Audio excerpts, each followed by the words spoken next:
Do, do, do, do. We are live. Back again with another live stream, people. Gooners Therapy. Don't forget to hit that like, subscribe if you're not subscribed. Get in the comments, get involved, people. And yeah, Christmas is over, coming up to New Year's now. Positive Dan, my guy. What you saying, my bro? Dan, let them know about the intro first because I love that intro. Just let them know Oh why there's yeah, no the intro intro. We today. ain't played the intro today, guys, because the actual beat, me and my brother made that beat. My brother's put it on some site, so anytime that beat's played, it goes on a copyright thing. So we're just sorting that all out basically. So that will be back because we know we love that intro, man. Infamous stuff. But yeah, that will be back soon, people.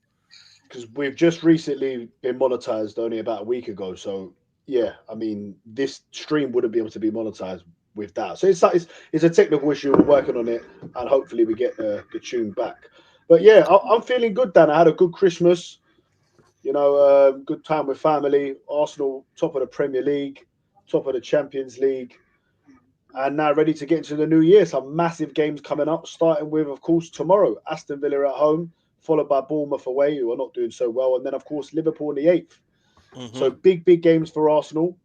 Manchester City, we've got a chance to extend our lead to Oh 5 points because they don't play. Man City don't play until Thursday, do they? The Sunderland away, which won't Yeah, I be an believe easy so. game Yeah, either. So yeah, um, I'm feeling good. I'm feeling positive, and we'll see how we feel tomorrow because this is a massive game. What I no will pun say about intended.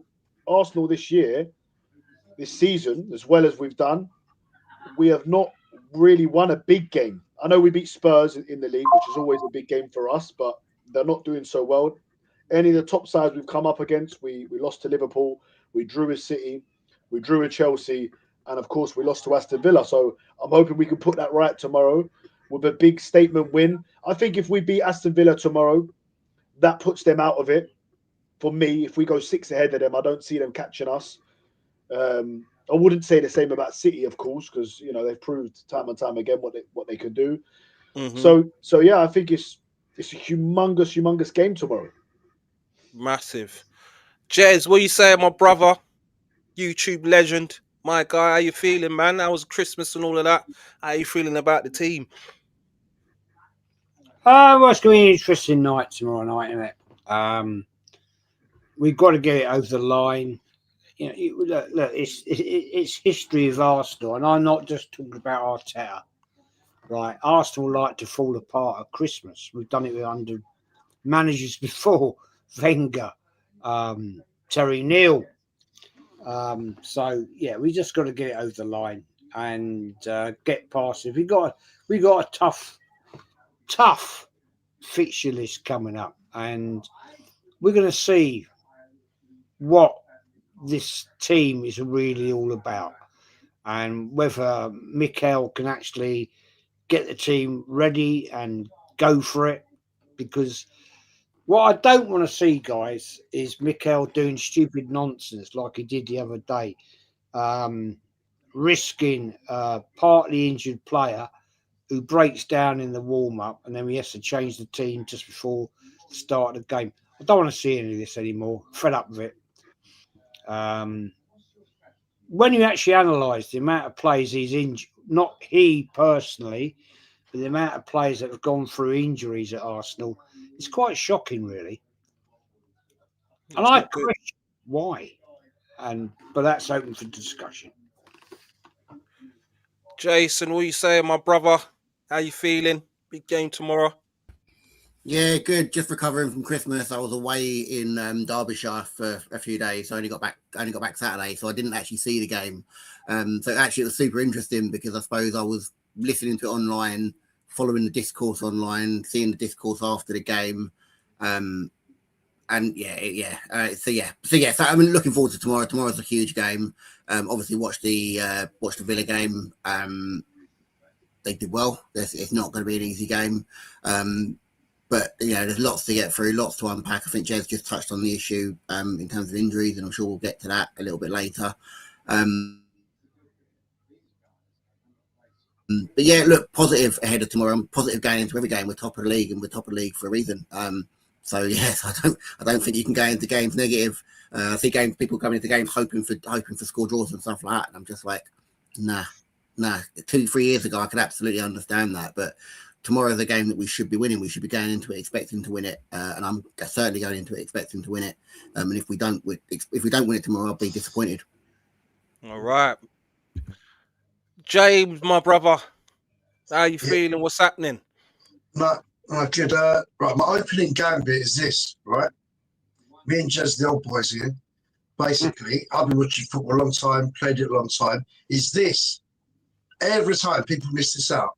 Right, Villa won the last 10 games, 11 with all their cup games, everything, right? Arsenal could lose. Tomorrow is not a title decider. Get that through your heads, right? Because Villa, 3 points behind. City, 2 points behind. We could lose and still win the league. Villa could lose and still win the league. Man City could lose, still win the league. It's only halfway through the season. Right, on the positives is this. You should always look at what you can do and how strong you are. But I can't ignore the fact that tomorrow, no Matty Cash, no Kamara. That is massive for Villa, right? Positives, Arsenal. Magalhaes, the modern day Tony Adams, is back. He's back, right? Jesus is getting better and ready. I know we're going to go into Gyökeres and all that stuff. That's going to be a big debate later. The only one I want to ask you guys later on, that'll come up. Saka been off form for 5 games, yeah? It's not about one individual. Noni has been on form, scoring great goals. That's a debate. Who plays number 9? That's a debate. Who plays left wing? That's a debate. I'll always pick Trossard. He's football IQ. He's the best finisher in the club. He's the best at executing. If you look at all the games this season, he's been probably the best creator, better than any other attacking mid, better than anyone else. Other question, Nwaneri, does he get a look in? When it comes to the back, I don't if Calafiori's fit, James, let's be honest, he's not going out there against Villa. No way. We'll see. Let me just finish. Calafiori has been shocks people, everyone. He has been superb at left back, right? Now, I'll chuck this out. You can debate it later. Skelly was amazing last year, playing in the left back position. So good, such a high level of excellence that he was a permanent fixture in Arsenal and England at international level. Right. The debate there is: do you play Calafiori? Because, like just said, he got that injury. Is he fully fit? Blah blah blah. But this Nkape, I'll tell you what. If Timber's fit and plays right back, I don't think Ben White's back. Saliba and Gabriel Magalhaes in the middle, and left back. This Nkape, right, who was playing at left back for the German team at Invincible and won the league last year. Arsenal bought him for a left back, I'm telling you, and as a backup left-sided centre half for Magalhaes. So my back four would be, if Calafiori, I think would be at fitness level of Nkape left back, Magalhaes, Saliba, and Timber at the back. I'm really positive. And James, we're going to get into the lineups. We're going to get into the lineups a bit later, yeah. But sorry. Let me bring Ryan in, man. How you feeling, my brother? You're looking a bit blurry over there. Can just about see you right now, my G. What's happening? Ryan? Frozen. He's frozen. He's frozen. Right, let me just bring this up on the screen, man. Ryan will come back in. Let me bring this up on the screen now. This is it doesn't look pretty. Our last results against Aston Villa. Obviously, we lost 2-1 to them at their ground. Last year at home, it was a 2-2 draw. We beat them away from home last season, won a 2-0 victory. But then again, at home that season, once again, we lost 2-0 to them. And then lost 1-0 to them. So our record over the last 5 games against Aston Villa is 1 win and 5 people. So it's not looking good, man. So no, Daniel, we're better now. We're better now. You can't do that as a stat from when we was crap. Now we're better. But we played them this season, James. So what are we doing? Yeah, and we didn't have all that Magalhaes, and they scored in the last minute. You got to put it in context, mate. Thing is, James, go back in history, right? Yeah. Arsenal have got a pretty poor record going back, not just recently, but in history against Aston Villa, right? Yeah, you remember? Go on. You remember the FA Cup final, 78-79, when we beat Man United 3-2? No, 1979, 3-2, Alan Was Sunderland. that Alan Sunderland? Yeah, I was just going to say. Alan Sunderland, 1979. Chippy Brady out to Graham Ricks, over Sunderland scored. No, Chippy Brady didn't score, mate. It was Brian. No, Chippy Brady passed it out onto the left wing for Graham Ricks, who crossed it over, and Alan Sunderland scored 3-2. Yeah, okay, fantastic. Do you remember the last game of the season we had to play? Vaguely. Was it Villa? Yeah. What was it? Oh, are you on about when they won the title at Ground? No. Oh, No. Aston Villa won the title at our Grangers. yeah, 1981. They won the league due to a result elsewhere. James, let James finish. Get your fucking ears out, mate. I said Sorry. 79. Yeah, do you remember the last game of the season? Vaguely. Yeah, where we lost 5-1 at fucking Villa Park, mate, after we just won the Oh, FA yeah. Cup. Right, yeah, I'm sure you do. Yeah, I'm sure you do. Doesn't stick in your mind that well. But the fact remains is, what I'm saying to you is, right, from 1978, right, when Villa were in and out of Division 1, the Premier League, we ain't got a good record. We ain't got a great record. So, what makes you so confident tomorrow that we're going to actually batter them? Right. As I said, Matty Cash ain't playing, their top fullback. Camara, a marauding, he's similar to that Morgan Rogers, right? Basically, in the last two games, despite negative tactics from Arteta, there was elements of free-flowing football, more creativity. Could have been 6-2 up in the first half. Yeah. In the last game, Trossard, he's back, twisting people up, brilliant brain.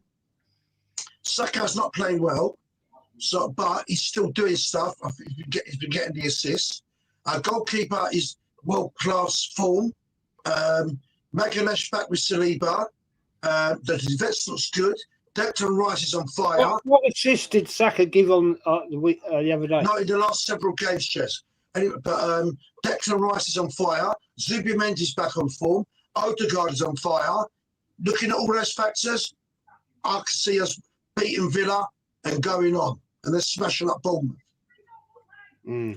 What are you saying, Jason? How are you feeling? Are you feeling the same way that we can slap them up, or are you a bit cautious about this game? Because I've predicted that a win, but I'm not confident when I say that. But the only reason that I predicted a win, because I wasn't confident against Everton. Somehow we pulled over the line. Wasn't confident against Brighton. So I'm trying to be a little bit more positive. But if I'm being honest with you, I don't know what's going to happen tomorrow, man. I don't know.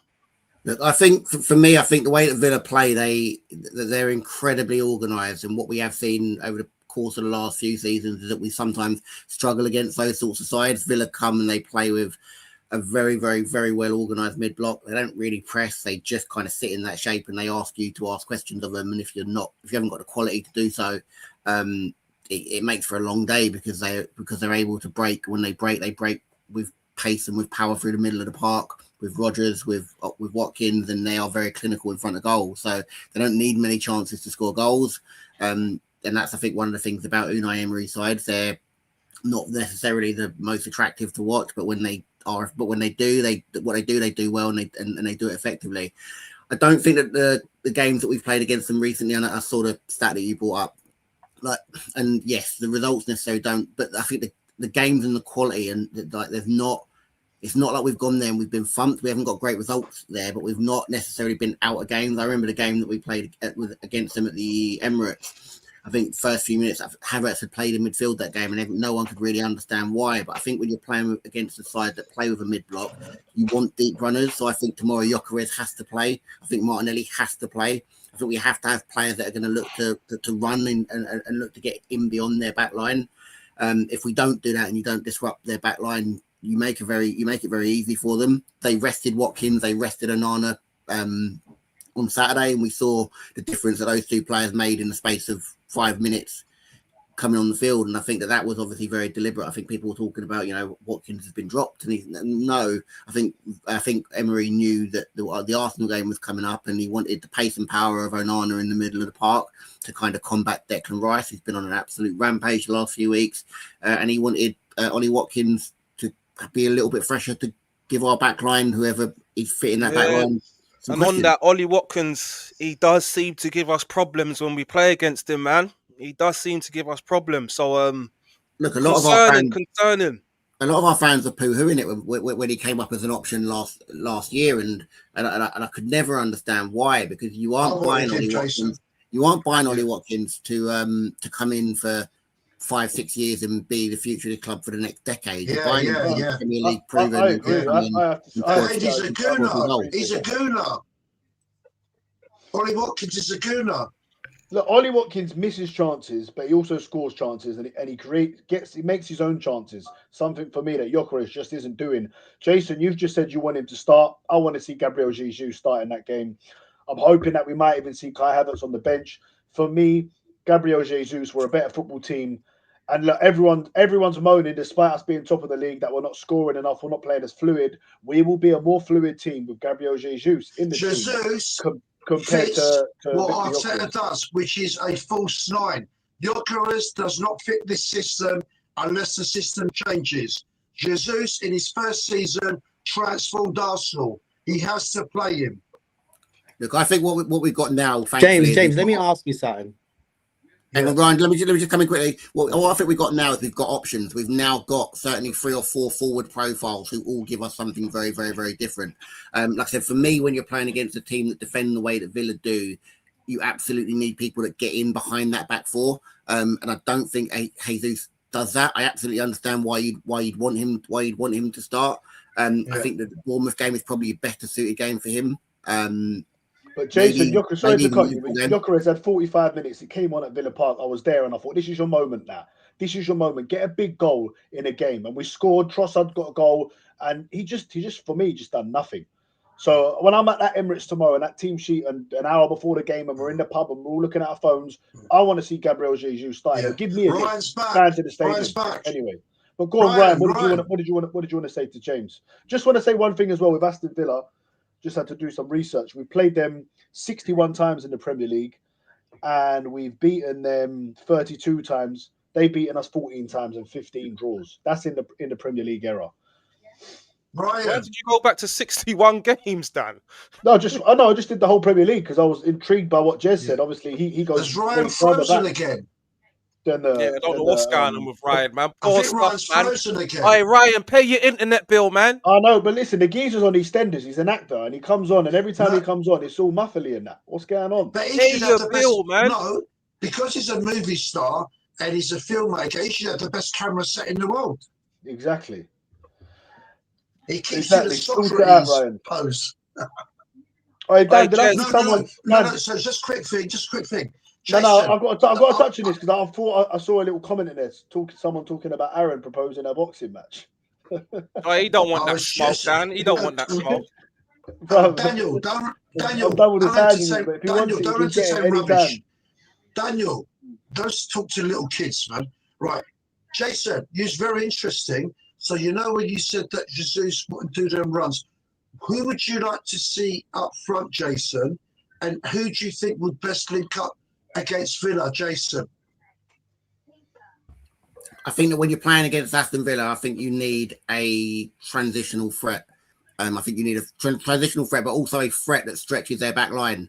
I think that one of the things that we have against Villa that will work in our favour is they defend in a back four. A lot of the sides that we've played recently have played with a back three. And if you're not occupying all 3 centre halves, then you make it a very, very, very difficult game. It's interesting because for me it's a game for Martinelli and a game for Gyökeres. I absolutely take Dan's point that when we played them a couple of weeks ago, it did not work for them. Trossard came on, changed the game, but didn't necessarily have the legs to maybe to maybe do exactly what we want him to do. But again, if you think about how Villa play, they are going to play as a transitional threat. If you think back to the goals that they've scored against us, I'm thinking back to one they scored a couple of seasons ago where they won the ball in the middle of the park. Zinchenko's lost it. Big ball over the top. Ollie Watkins 1v1 versus Gabriel, shows him down the side and puts it in the back of the net. That's what Villa are going to do. That's what Villa are going to do to you. But I think we've just got more quality than them. I think for me, it's that simple. I think we've just got more quality than them. But what Emery is he's very, very, very positive. Once what you said, we've got more quality than. Would you say that Watkins is better than Victor Gyökeres in the Premier League? Look, I think you're comparing someone that's gone through university to someone that's just that's what I'm saying. That's in their first year of nursery. But they have only both got 5 goals as well, though. Watkins has not been on good form this season. He come off the bench and got 2 goals. Let's not forget that. Question, sorry, Jason. Where you're picking Gyökeres tomorrow? Do you mean occupied? Do you mean because he's big and strong? And the opposing teams tend to put 2 players on him and he can rough them up. But my point here is that Jesus has consistently been better at holding up the ball and one-twos than Gyökeres. What makes you think that Gyökeres, he's been getting a lot of criticism the last few games that it's not working. What can you explain what you think about that, Jason? Yeah, look. For me, it's really simple. I think that when you are defending as a back line, what you do not want to be doing is running towards your own goal. Gyökeres, whether we like him or not, and the things that he makes defenders run towards their own goal. Marino doesn't do it, but he does other things. He drops in and he creates space and he allows other players to go in. Jesus doesn't really do it, and Havertz doesn't really do it. Not from a centre forward position. So I think that when you have someone like Gyökeres, who when the ball comes in, and I think we saw it with the Trossard chance very early in the game. Ball's played out to Trossard. First time he's whipped one in behind. Gyökeres has to do better. Has to do better in that position. But Jesus isn't making that run early.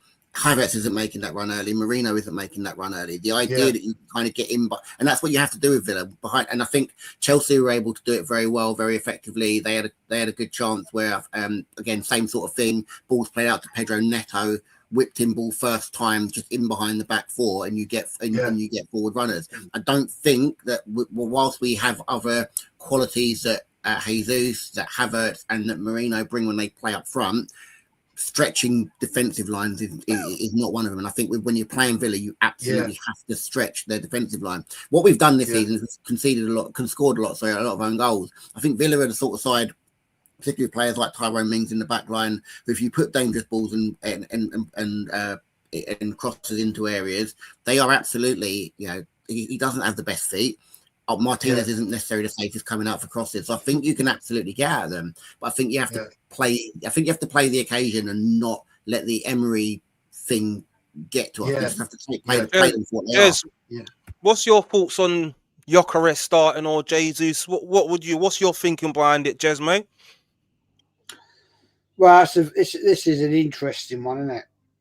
Really, Jesus admitted he's not a natural goal scorer. Yeah. He stated that.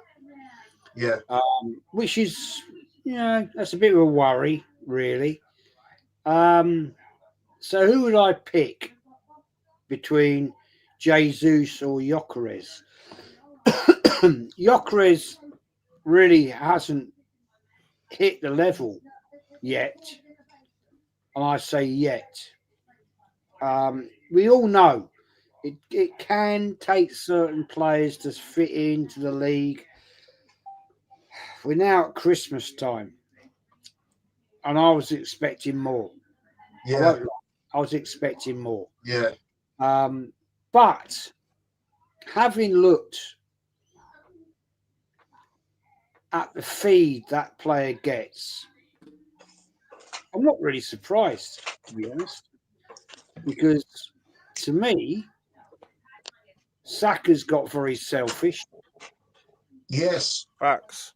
I also think Odegaard doesn't deliver the through balls that he should in the position he plays.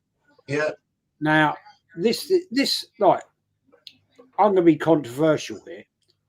I think this could possibly be down to the fact these Saka and Odegaard are not yet fully fit, and that Yeah. let's just look. No, you're right, Ches. You're right, Ches. Let's Yeah, look at Jez, one. Jez, I said the same thing in my fan cam the other day, but go ahead, mate. Let's look at Saka the other day, right? In that game, a season ago, before he had his awful injury, he was stripped out. Yeah. Some of them defenders. Lewis Dunk it was, wasn't it, Jez? 1-on-1 with Lewis Dunk. I couldn't believe it when he didn't beat Lewis Dunk in a foot race. Couldn't believe he caught him up. He Couldn't believe it. We all know. Look, we all saw what happened to Michael Owen, right? When he had he lost his pace because out 26. Because if you're doing an awful injury to your hamstring like that. Look, I'm no expert on this, but I've read up about it. Your hamstring tightens. Yes. When you have major surgery on it, you have not got the stretching ability, so you lose pace. You lose pace. You can't run like you were the season before. So somehow Saka's got to work around that. And my question is this, gentlemen, right? Have we got the coach available to actually get him around that problem? Now, I don't know. That's one we're going to have to wait and see. If you want to ask me the question about Jesus, no. He's not an out-and-out goal scorer. So for me, I wouldn't start him in that position. Do you know what I would do? Martinelli. Do you know what I would do in that position right now? Martinelli. Yeah. Martinelli up front. Or if you want to be brave, Arteta, Nweri. Yeah. Scores goals, young, talented, fit, wants to prove himself. Put him up front. Put him in there. He takes an early shot and he's got a sharp football brain. Just say. But Jez, I've got a question for you. Now, I said to you the other day on a show, right? When we were looking at the possibilities of the lineup, right, when we played Brighton, I said, why the fuck don't we go 4-4-2? Take the pressure out of Why don't we go 4 in the midfield, right? Yeah. Give some stability. Don't let Brighton run through that midfield. Yeah.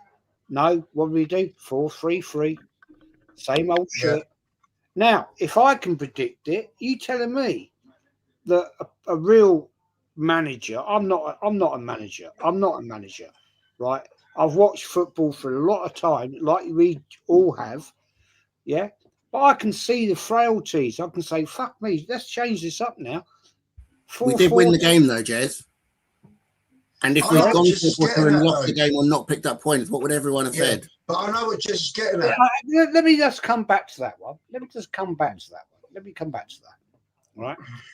Now, we could have gone 4-4-2, right? And we could have strengthened that midfield, not let us get overrun on our defence. We had a weak defence. Let's get it right.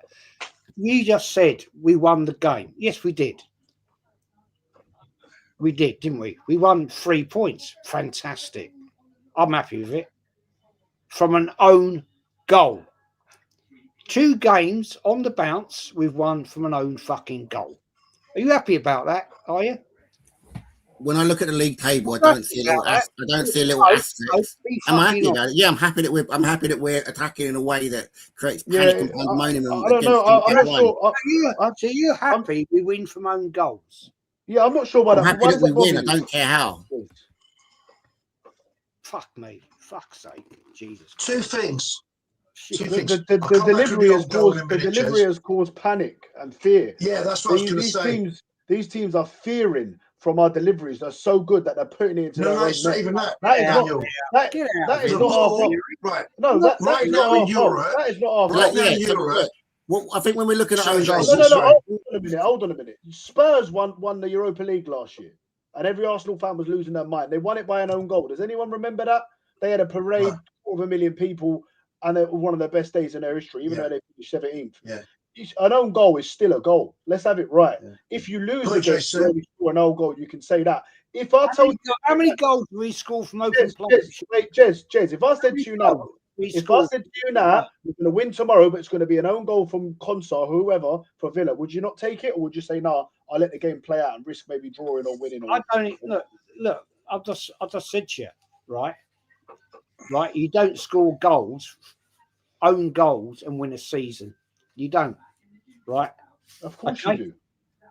I remember Burnley scoring an own goal against when Man City played them a few years back. You and they- tell I me was what team has heartbroken. won a league? What team has won a league from winning from own goals? Tell Yeah, me not one. just scoring own goals, obviously. up But until a couple of weeks ago, own goal was Man City's second top scorer.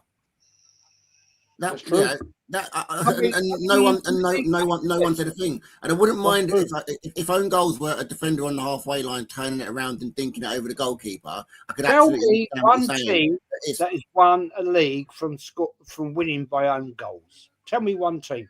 No, No one remembers them because it doesn't matter. It Loads doesn't of, matter. I guarantee you, every single team, Jez, hold on. Every single team that's won the Premier League, I can guarantee you, they've had an own goal at some point. They didn't win by them, though, did they? Wait. Yeah, but we're not going to win by only own goals, are we? Go back to my question. How many goals have we scored from open play this season?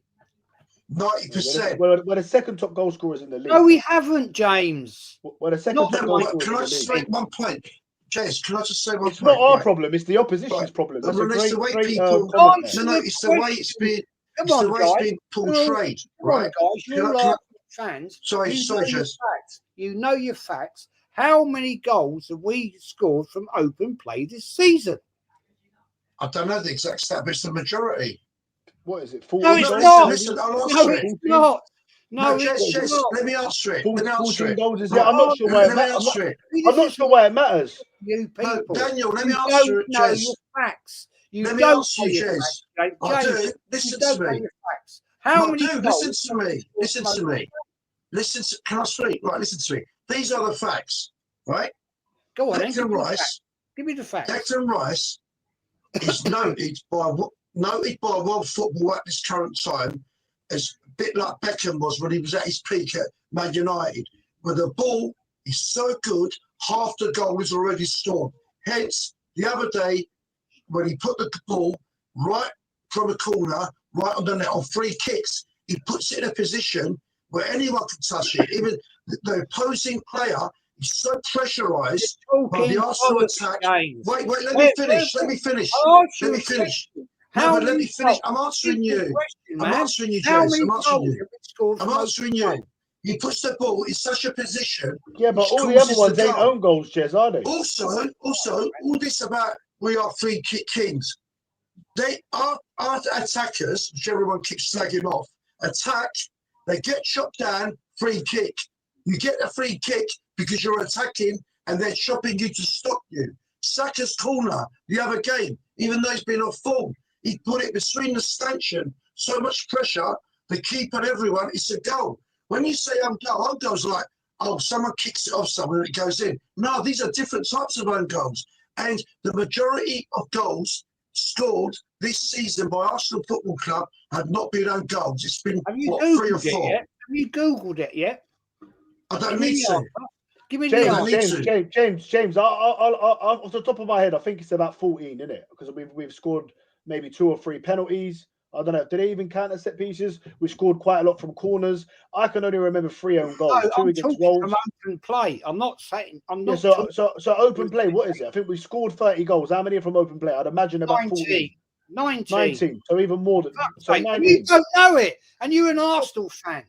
You don't know. Jez, I'm not fussed. I've seen it, read it once. It goes in my head and out. I'm not fussed about how many goals we scored from open play at this moment in time. You're an Arsenal fan. Jez, I'm not being funny. Jez, if the Premier League, if on game week 38, Are you going to look, if we're 1 point clear of Man City and we win the league, are you going to look and go, oh, but you know what? We scored only this many goals from open play. You know, Man City scored more goals from open play. That don't win you the trophy, does it? So on game week 38, if we win the Premier League, are you going to turn around and go, you know what? I'm not going to have my glass of wine tonight. I'm not going to celebrate because we scored the most goals from set pieces. I didn't say that, did I? Exactly. So this is what I'm saying or if we win it by 2 goals scored more. No, we're going to say no title for us because it's own goals. Like, you sit there waxing fucking lyrical, right? That you all this mouth about Arsenal, right? And you don't know your facts. Because at the end of the day, I don't give a shit whether we score right from corners, free kicks, open play. I asked you a question, and you didn't. None of you knew the answer. So you should know the answer. Come on. You go every week. You go every week, home and away. You go to Newcastle, right? You go to Old Trafford, right? Yeah. Giving it all the big large. Yeah, I've done it for fucking years, right? But you can't tell me basic facts. But the fact is we're top of the league.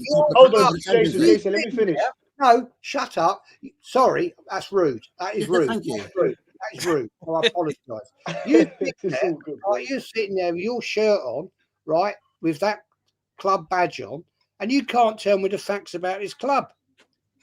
You can't tell me. James, being harsh, mate, because he doesn't know exactly how many own goals. James, let me ask you. James, 2 weeks ago, you said we hadn't beat Everton until 2007. From the last time we beat them was 2017. And I corrected you and said, no, well, that Goodison Park, it was 23, 24. So, do you know what I mean? It happens. Like, not everyone's going to know an exact stat like that. I don't know where you've seen it, but you've seen it somewhere and remembered it. This season, man. The main point, Chaz, but you know, goals, when I hear that from the majority of the goals are scored from open play. I think what it is, mate.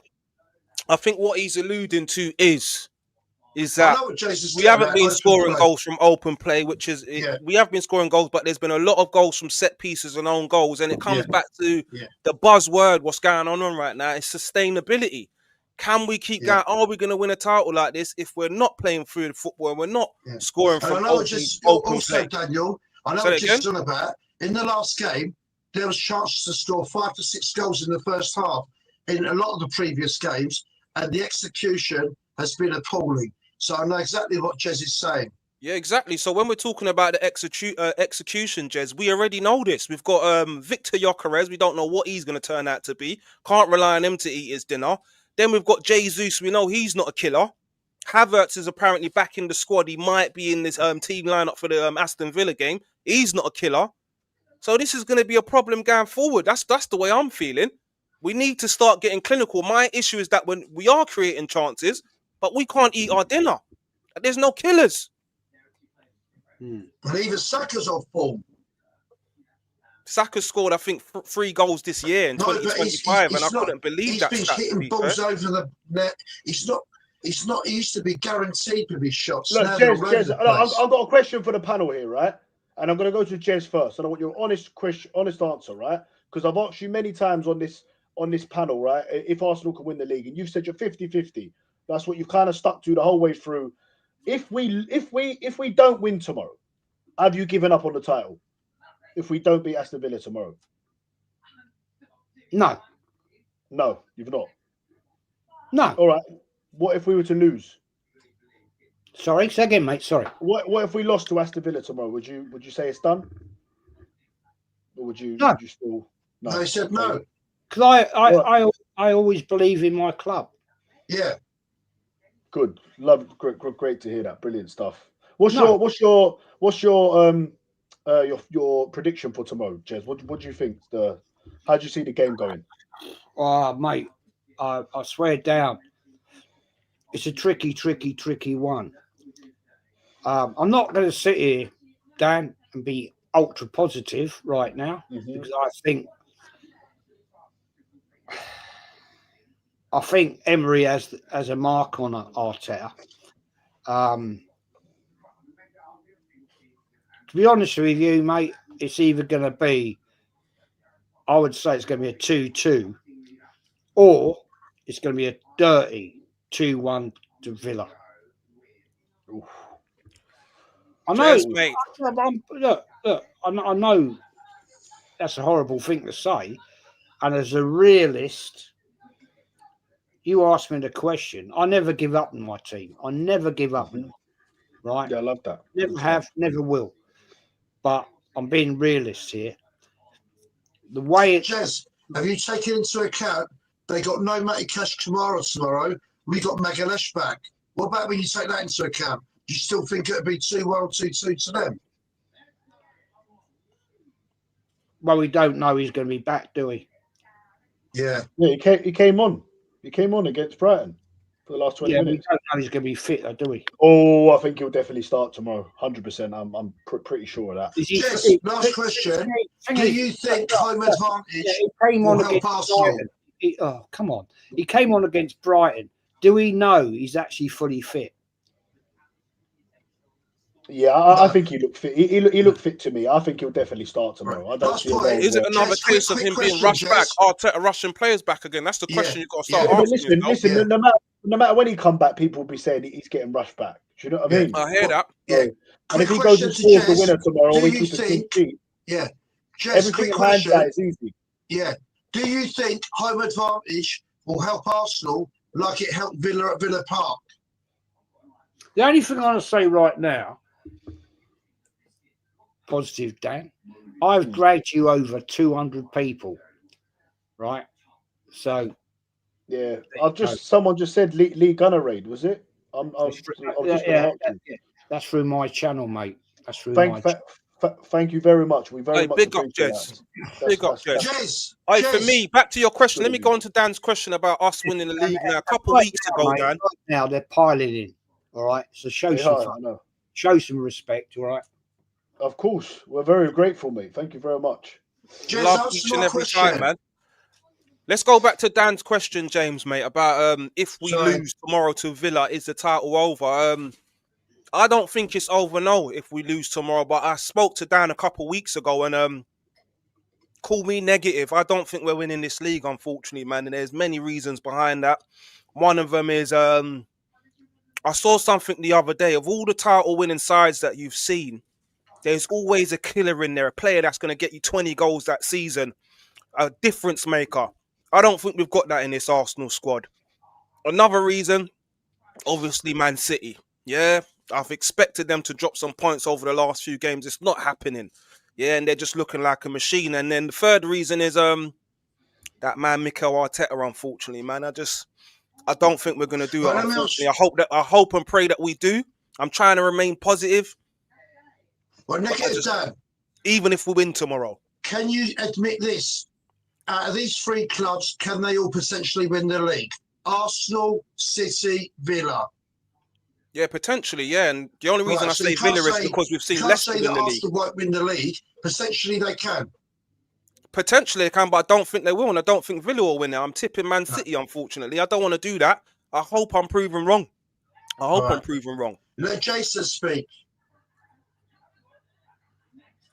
Go on, Jason. Jace, fella. If we lose Yeah. tomorrow, how you feeling? Look, like I said right at the start, it's a game that I would expect us to win. It's a game that I think we should win. I would, if I had to put a prediction, I'd put either a 1-0 or a 2-0 win on us. And that's my genuine thought going into the game. I think actually again Havertz being in the squad is interesting. Is that true? Is that true then? 'Cause Yeah, I know one some sec. Let me people get it don't up know. on the screen. Yeah, Jace. yeah. One sec. Wait, You I can carry can't on, wait. Jace. Let me just put it up on the screen. I come prepared today. You know what I mean? Yeah, it says there, Kai Havertz has been named in Arsenal squad for tomorrow's Premier League meeting with Aston Villa, according to Hand of Arsenal. Don't know how legitimate this story is. The final decision on his inclusion in the official matchday lineup set to be made on the day of the game. Whack Blah, it, blah, blah, the result. hey, 60 million down there, drain. Kai Havertz. Kai Havertz scores scores again. again. Hey, Where I can see it, you know. where's Kai that Havertz, article? 90th minute Yeah. winner. Yeah. Come on. Daniel, where's that Can't wait article for this come game from? tomorrow. Daniel, Hand where's of that Arsenal, article it from? And of Arsenal, he's actually been in our chat. He's before. he is very, very, very knowledgeable. Jason, what's his knows a lot of stuff. sources? Jason. I couldn't tell you who his sources are, but he is very legit. He had a lot of stuff Right. over over the summer transfer window. And he often is also the one, Yeah. and that might just simply be that he's in the overarching squad. Obviously, Yeah. every squad is your full squad Yeah. plus your bench. Yeah. Plus, Hey, what's plus that about? What was Yeah. that comment about, Dan? I don't Jesus know. Christ. There's I two think she's Dans talking in there, about innit? you, Dan. Nah, she's talking about you, my guy. Come on, bro. I didn't hear it. I didn't see it. What did I miss? To answer your question, Daniel, I said it with my opening gambit when the stream started, and I said to all of you, now, at this present time, any one of these three teams can win the league: Manchester City, Aston Villa, and Arsenal. And the Yeah, but you reason know why- what I'll say to that, James. If we beat Aston Villa tomorrow, they are out of it. No, you're wrong. Yes. You're wrong. Listen, these teams that win leagues. I'll give you an example. When Liverpool and Man City were going head to head, right? There were seasons where Man City won the league, but when they played Liverpool, they lost. There was a season when Liverpool won the league. When they played against Man City, they lost. Right now, it's so if we lose, they're only going to be level. You can't make a big statement like no. If they lose, Daniel, they will only be 6 points. Daniel, exactly. if they lose, they'll only be 6 points. Aston Villa will not catch Arsenal. No, I'll tell you why you're wrong, Daniel. I'll tell you why you're wrong. Arsenal will win this Premier League. No, I'll tell you why you're wrong, Daniel. No, Daniel, when they lost, right? No, Daniel, when they lost, when Arsenal when Arsenal with Arsene Wenger and Alex Ferguson, there was a season where we were 12 points behind and we won the league. Newcastle were 12 points in front. In 1998, I know what you're talking Newcastle, about. Aston Villa are different. Aston Villa have never won the Premier League. No, but you can't. They ain't gonna win the Premier League. No. What anyone says. I'll tell you why you're wrong. No, Aston Villa are a good team, and they've won 10 games in a row, 11 overall. They got a good manager. If they're due to lose a game sooner or later, and if they lose away to the team that's top of the league, right? They can still go on a run. You can't make a sweeping statement like that. Let's just be really clear when people talk about Villa's unbeaten run that does include their Europa games against teams like there's Young Boys. 10 league wins though, Jason. And they're playing good football. You can't say that if we beat them, they've done well in the league, but they're going to get to a period. Hold on, James. It's not 10 league wins. It's not. It's 7 or 8. Whatever then. But even if they lose, they're only going to be 6 points behind. 3 years ago, we were 8 points in front of City, 5 games to go. We lost. There's been big margins where teams have come back. Yeah, Aston Villa are not but our where point they is are Aston fluke. You're writing them off as some Mickey Mouse team. No, so let me be clear about why I'm saying that about Villa, and I think Jonathan in the chat has just said something similar about Villa will fall off. I think that one of the things with Villa is that actually the Europa League is very winnable for them. So I think they're going to get to a period where, particularly at the end of January, early February, where they're going to have to make a decision. Are they prioritising Thursdays or are they prioritising Sundays? And I genuinely think that they will still finish in the Champions League spots, but I actually think for them, the Europa League is actually a very, very, very winnable tournament. And I don't think that they have the squad or the quality or the depth to be able to do that. And what Emery has shown is that actually on those Thursday nights, that's where he shines. Yeah. You say they ain't got the depth, Jason, but on the game against Chelsea, I had Onana on the bench. Who else did they bring on? They brought on Onana. They brought on Onana. They brought on Sancho. They brought on Watkins. But the reason they've had to bring those players on is because where they went and how they started wasn't doing the job against a relatively poor and inconsistent Chelsea side. Do you think their attack is more fluid than Arsenal's right now? Because I think it is, if I'm being honest. Rodgers, Watkins, McGinn clicking in there, Tillemans moving silky in the centre of the park. Yeah, they're a problem. You know what? Ollie Watkins, I wanted him instead of Gyökeres. With the great respect to the goals that Ollie Watkins was scoring every week for Aston Villa last year, when he played for England, he'd done the same thing. The guy's classmate, and he's a gooner. Tillemans and McGinn do not touch our midfield, even ahead of someone like a Moreno. So Yeah. But do you know what, Jason? I think that Morgan. You wouldn't put McGinn in front of Marino in midfield. I would. No. Yeah, Dad, I would. Come on. You wouldn't do that. Sorry, I would as well. Jason, in midfield, Jason, Marino has not done it all year. It's like a slow tank. No, I'm not having it, boys. I'm not having it. I'd Don't you rather rate McGinn. McGinn? No. You Oh, no. take All right, I'll Marino tell you what, over though. McGinn in I'll tell you what, midfield, though. Jace. Yes, I would. I'd take I'll tell you Norgard. what. I'd take Norgard over McGinn. McGinn is not good I'll anywhere tell you near what, our though. midfield. See if Yeah. you'll agree. Boys, Morgan yeah. Rogers would walk into our midfield. Yes or no? Definitely. You take On Rogers, current yeah. form, You take Rogers. definitely, mate. Why is Aston Villa playing him on the wing? What an idiot. One No, quick if you question lot- to the he's panel. playing brilliant about- from the one wing. quick question about the future of English football. Who would you pick to play central attacking mid for England? Morgan Rogers or Bellingham? Well, as it stands, I'll be putting Morgan Rogers on the left-hand side for England. That's where I'll be putting him. He's a central player. That's not where Emery's deploying him at the moment. I'll put him on the left. That's what I'll do.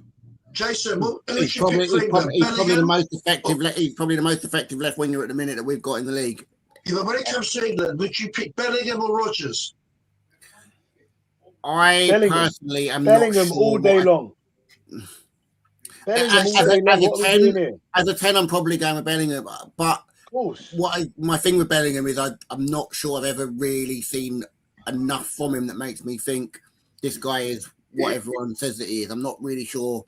I think Bellingham's Not a bit for what- it's gone to his head, whereas Rogers is more Well, stabilised. are we watching? Like, is everyone watching La Liga week in week out? Because I'm sure he's scoring big goals and he's still doing his thing. Yeah, but Bellingham. Spanish That's football what I would is say. I would different. say that he Bellingham does. is come on, man. Like Rogers is having a good purple patch now, and he looks like a very, very good No, player. One of the best in the Rogers league right is now. Rogers is one of the best players in the world. Easy. No, I don't know about that, man. You've got to do When a he bit more gets to that become one of ball, the best players in the world. there's only two players I've seen in the last 2 seasons who can get the ball from defence and drive through the whole team into the other box. Declan Rice and Morgan Rogers. Look at the facts. Exactly. Look what Jonathan just says. You know, he's at Real Madrid, man. Let's not forget. People forget, man. Let's not forget what Bellingham's done. But let's move on. Let's come back to Arsenal. I want to come to you, Dan, on this because we do this quite a lot. We'll just do the next 3 games.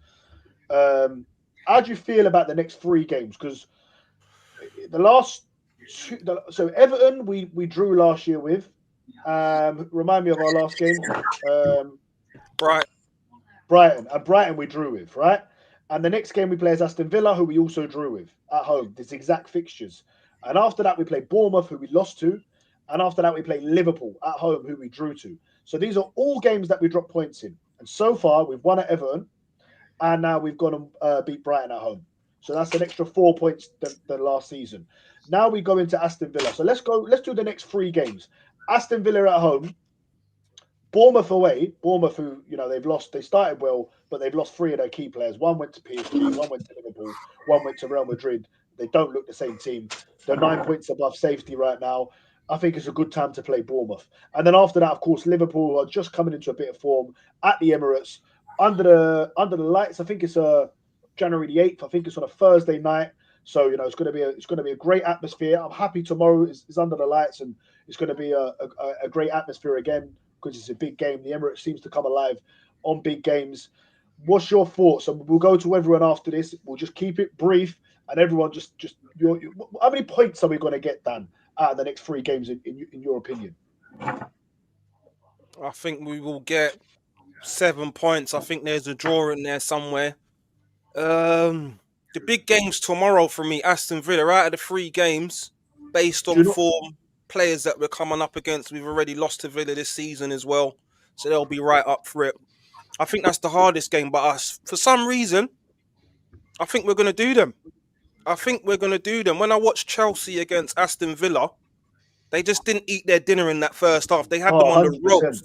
They had them on the ropes in the first half. So I feel like if we can be clinical, because there will be chances, if we can be clinical tomorrow and get 2 in the back of the net first half, then I think we could do Villa. But don't get me wrong, we could draw against them or even lose. But I think, we'll win that game. I think the draw is going to come against Liverpool, if I'm being honest with you. And then Bournemouth away, lost their last season. I think we'll win there as well. But anything can happen. And being how we've been playing of recent, not good enough. not fluid, like Jez alluded to. Own goals have got us over the line. There's been a lot of luck. Lady Luck's been on our side, not looking fluid. So yeah, it could go the other way, but yeah, I'm predicting 7 points, Dan. So yeah, that's quite positive coming from me, if I'm being honest. But yeah, I'm going for 7 points. I think you always need a little bit of luck sometimes as well when you win the league over 38 games, but that's another conversation. Jason, what you telling me, bro? The next 3 games, how do you feel it's gonna go? How many points are you predicting for us? Look, exactly the same. I would say no less than 7, but I'm looking at all 9. I'm looking at all 9 going. If we want to be champions and we want to really, really put a marker down, we need to be looking at taking all 9. Then I don't think any of those sides coming up. Villa game, I think, as Dan just said, is probably the toughest one. They're saying that they reckon that the Bournemouth, that the Semenyo Man City deal will possibly be done in the next 48 hours, which will mean that he possibly won't even be in the Bournemouth. He won't even be a Bournemouth player when we come around to playing them. So I'm not looking at those games going. I think you made the point earlier, Dan, and just in terms of where we are comparatively when we match up the last few games that we've got, the next few games that we've got. Actually, when you match up some of the some of the games that we've played already, we're positive compared to where we were last season. I haven't got a table in front of me, but our points tally against where it was against the comparative games last season, we're doing well. We're taking points in games that we didn't take points in last season. And I would expect that to be the case against Bournemouth. I would expect it to be the case hopefully against Liverpool. And I'm certainly looking at this Aston Villa game going, for me it's a winnable game. I think we've been able to control those games. We've been sloppy in moments. Eze switches off at the back post, fullback comes in round the back and puts it in the back of the net, and then you're asking the team to go and get back in the game. They get back in the game, and then we throw it away at the end. And I think there was a thing the other day about Saliba saying to Gabriel, like, we're just not mean enough. Well, you guys have got to go and show something. And I think actually the really short turnaround for the Villa game is probably a positive for us, because hopefully that defeat still really haunts them, because they have to feel it. I want them to feel it. I want them to go out there tomorrow. I want the crowd to get behind the boys. I want the boys to go out, and I want them to just go and put their mark on this game and actually show Villa and show the rest of the league that there's levels. They might be third. They might be on this amazing win streak, but we are who we are. Exactly. You've got to come and take this league from us, and we're not giving it up easy.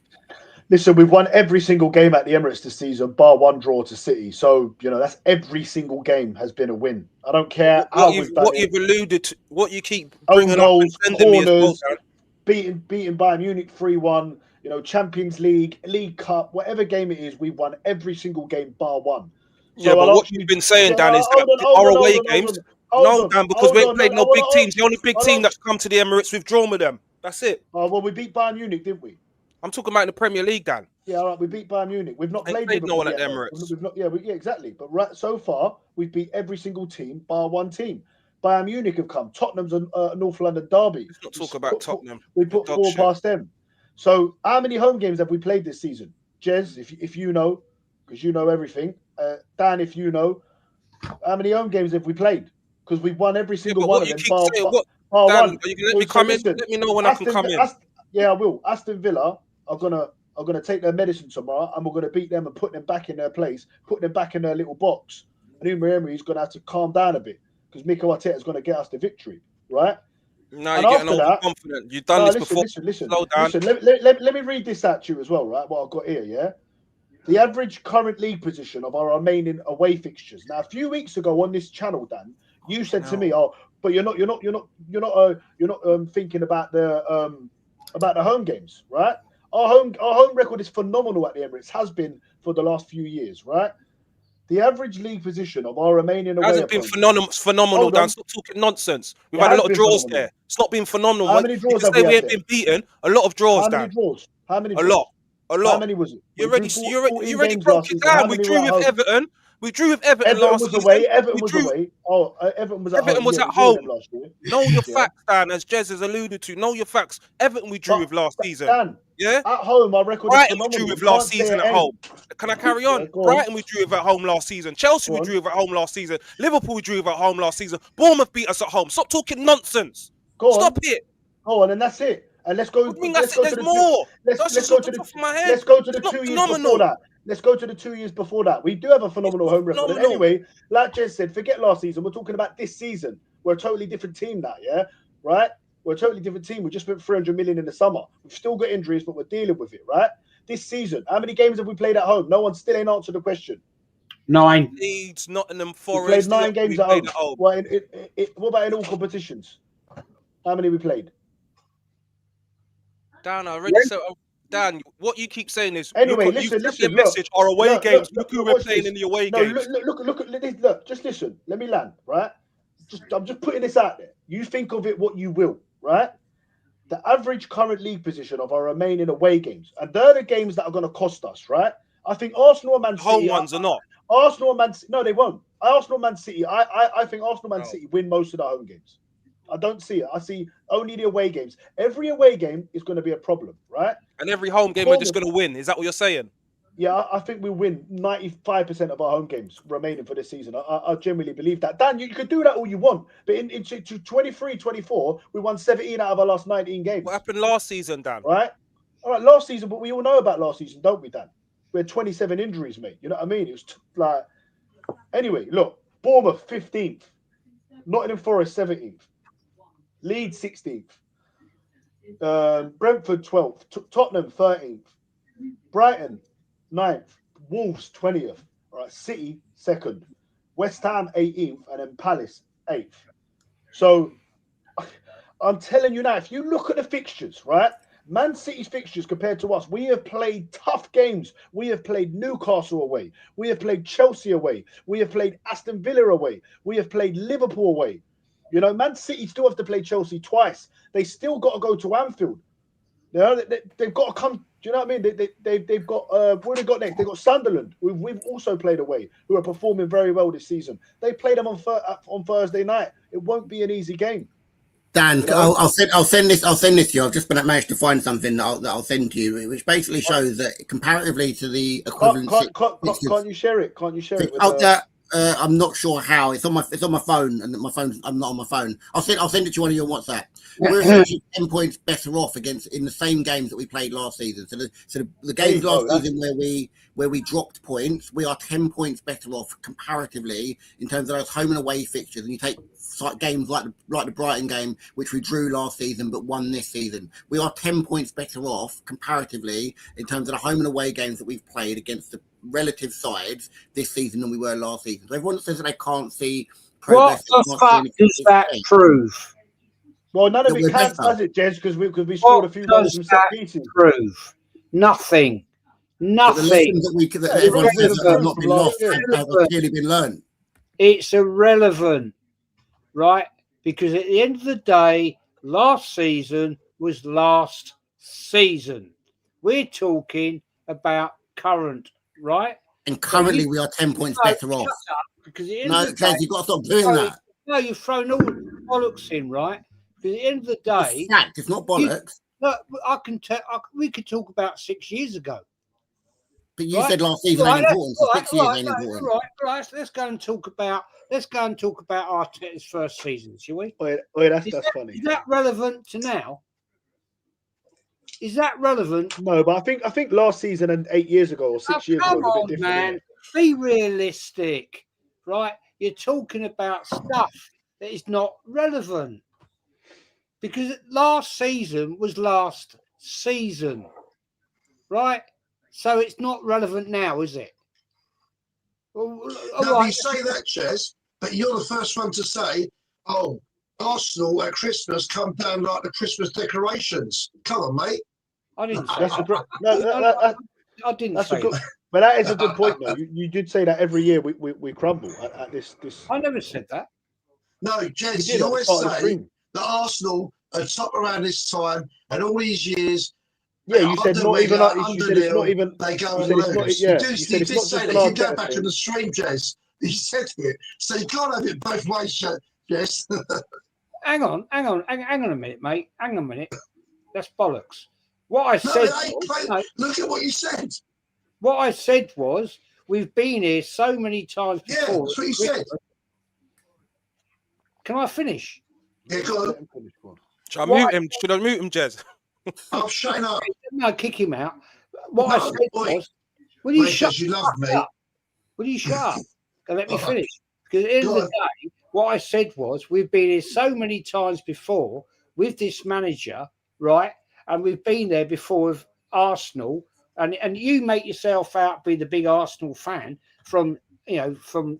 I don't have to make out. I am, mate.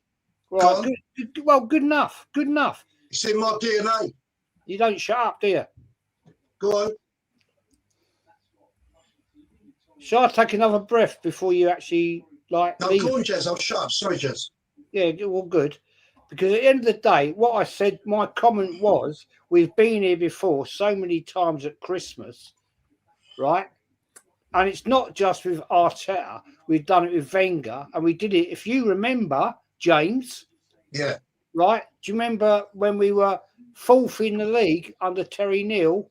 Yes. Do you remember that? Yeah. Do you remember that? Yeah. Yeah. What happened? What happened that season, mate? Where did we end up? He can't. Terry Neal was never a league manager. He was a cup manager. Don't waffle. Where did we end up that season? I can't remember, mate. It was ages ago. I have a question. The question I have is, if we're going to say that last season was irrelevant, how are we going back to Terry O'Neill days or Terry Neal days and saying that that's relevant, but last season isn't? Hang on, mate. Hang on. I'm making a comparison here, right? Because at the end of the day, you're talking about last season before. I'm making the comparison. Right? Sorry, I just wanted to get Dan eating his burger. Basically, you're talking about history. It don't matter. It don't matter, does it? Right? Yeah, but don't you think that's contradictory? No. Why? Why is it contradictory? Because you're talking about we always crumble like at this time of year, going back to like George Graham, and you even said Terry Neal and all these people. Oh, we have. We're talking about last season as well, which is just the season gone, saying that we've done better in the corresponding fixtures. Did we? That's all we're saying. Yeah. Did we? Yeah, that's the stat he's come up with. We've got 10 points more from the games this time. All these games we played last season, we got 10 points less. I think that's quite a good stat, to be fair. Really? Okay, whatever. I do. I think it's quite interesting, to be fair. Listen, guys, smash those likes for us, man. Yeah. 279 watching thing and 24 likes. What is going on? There's one big thing that we have to keep saying. The one big reason why you can't compare it to the previous seasons with Arteta is because this year's squad under Berta is much more better. You have to take that into account. I'll answer about the next 3 games. I think if Arteta doesn't bottle it and play negative tactics away to Bournemouth and when we play Liverpool at home, like when he played Man City at home and bottled it, right? We played 3 games, right? I think, like Jason said, we could get all 9 points. Against Villa, I'm positive, like I said at the start of this stream, they ain't got no Matty Cash on the best right backs, no Kamara, we got Magalhaes back, Trossard's back. The team have been playing a bit more flowing football. Jez and everyone is right. The execution's been crap the last 2 games, but you've got to look at the positives and negatives. In the last game, there was at least 5 to 6 chances that should have been executed in the first half. And in the other games, they are getting better. There's more one touch. But Jez is right. Odegaard and all these people, they need to have more through balls, right? You saw a glimpse of some of the Odegaard on through balls. They did well. The other thing is, like everyone's been saying across the spectrum of Arsenal fan bases and whatever, is when we get a lead, don't be gung-ho like Wenger was in the last 12 years, and then you end up either losing or drawing, like the 4-4 with Newcastle and all that stuff, and against in the Champions League. When you're 1 or 2 up and you've got such a good defence and they can't even get a shot on goal, mate, start putting a few more goals in so the game's dead, finished. Not let's wait till the fucking last minute like we did at Villa Park, they get a goal. Or against Palace in the Cup, last minute, they get a fucking goal. No, start putting it away. What do they practice when all these millions of pounds they get? What do they train? Practice your shooting, man. You get all that money and you turn up. I've seen people at Hackney Marshalls that can shoot better than that, right? Start shooting properly. So be a prima donna. Eze, sorry, mate, I said this. He swans about like an ozil, yeah? You haven't got a clinical finish, but in this team, you have to give blood. If you want to win the league, you have to fight and give blood. If you're just going to swan about, yeah, on the bench rate, right? You should put Namweri on instead. Namweri gives it all, right? So I think against Villa, we can win, and I think we will win. No one's got a crystal ball. Against Bournemouth, I think we can go there and win, right? Saliba's been a leader in the last few games, and Liverpool, mate, their defence is still shit, yeah? Van Dijk's legs are 35 years old. They're not as good as they used to be. He's the king of the elbow, king of the dirty fouls. Tonight is just a bozo. Run at him, smash him up. Their fullbacks are rubbish. Arsenal, when they come to our yard, we bottled it at Anfield. We fucking bottled it, right? He went there and played defensive. When they come to Arsenal, we need to go for their throat and smash them off the park. Yeah, I just want to come back to your point, Dan. It's a great point and a valid point, Dan. Yes, we've played all the hard teams, a lot of hard teams away from home. We ain't got to do that in the second half of the season. But on the flip side, like I said, these are teams that have got to come across to the Emirates. And based on history, as we point out, they haven't been great against these teams. And there's been a lot of draws. So I'm just saying it's not going to be... When? You're talking about one season, last season. Even when we used to finish 8th down, we beat all those teams. Chelsea, Man United. Not Liverpool. Not Liverpool. We beat Liverpool 3-1. We beat Liverpool 3-1, 23, 24 3 seasons ago. Last 2 seasons, we've drawn with them at the Emirates. Last 2 seasons, we've drawn with them at the Emirates. Last 2 seasons, we've drawn with Chelsea at the Emirates. Yes, wrong. we have. That's wrong. All right, Dan. That's wrong. That's wrong. I'm telling you now it's wrong. Dan, I remember it. We drew Liverpool 2-2 last year. The year before that, we beat them 3-1, mate. And I tell you exactly what happened. They would have went 8 points. They would have went 8 points clear of us, and we cut it down to 5. No, all right, we cut it down last to 2. Season means nothing. You want to go back a couple seasons ago. Last season means nothing. The way that you keep talking, Dan, is that I'm saying, Dan, our home record, Arsenal at home, all these teams are going to come are great at home. There's no, I don't know how you're disputing that. Real Madrid get it, Bayern Munich get it, Tottenham get it, Man United get it. Like everyone gets it at home. Based on what, Dan? We beat Man City 5-1. Did we beat Man United at home last season as well? Did we beat Man United at home last season? I believe we did, yeah.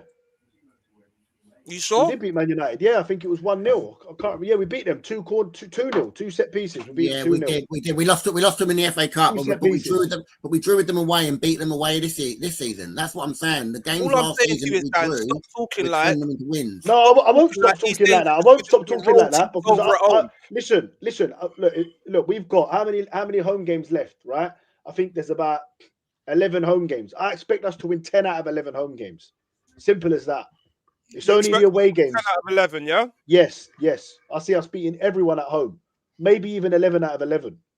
There might be a draw in there somewhere. We've scraped past Brighton, scraped past Wolves, but somehow, some way, we're just going to just roll everyone over at home. Listen, scrape pass or not, we got the 3 points, we won the game. Simple as that. Yeah, but Dan, you're saying that we're straight, but then you're saying we're going to beat Villa. Say that again. I've got a funny feeling that we are. Negative, Dan. No, but explain. It's not a feeling. It's got to be based on facts. I agree. It's not based on facts. The only fact it's based on, James, is that Lady Luck's on our side. With you that we've been scraping it last 5 games. Yes. So what makes you think we're going to beat Villa then? All right, let me land in, James. The reason why is because I went away at Everton. I thought we was going to draw. We won. Yeah. I thought we might draw against Brighton. We won, surprisingly. Do you understand? So now I'm looking at it as like, raw. Maybe I am being a bit negative. So when we come to Aston Villa, I'm trying to be a bit more positive because Lady Luck seems to be on our side. Concer's going to score her own goal. That's what it's looking Villa like. Villa are a monster. Say that again. Villa is a monster. Yeah, I know. What's your point? If you're thinking we just scrapes it, when we play a team like a monster, your expected prediction would be that we would lose. I'm not saying that's going to happen, James. I'm saying I've got a funny feeling we're going to do them. We might not. All right, boys. I want to move on to this. Yeah, big up AJ the World. Thank you for your comment. Yeah, he's saying they're arguing about Ethan Wanyeri, right? And for me, this whole Ethan Wanyeri thing, right? He's 18 years old.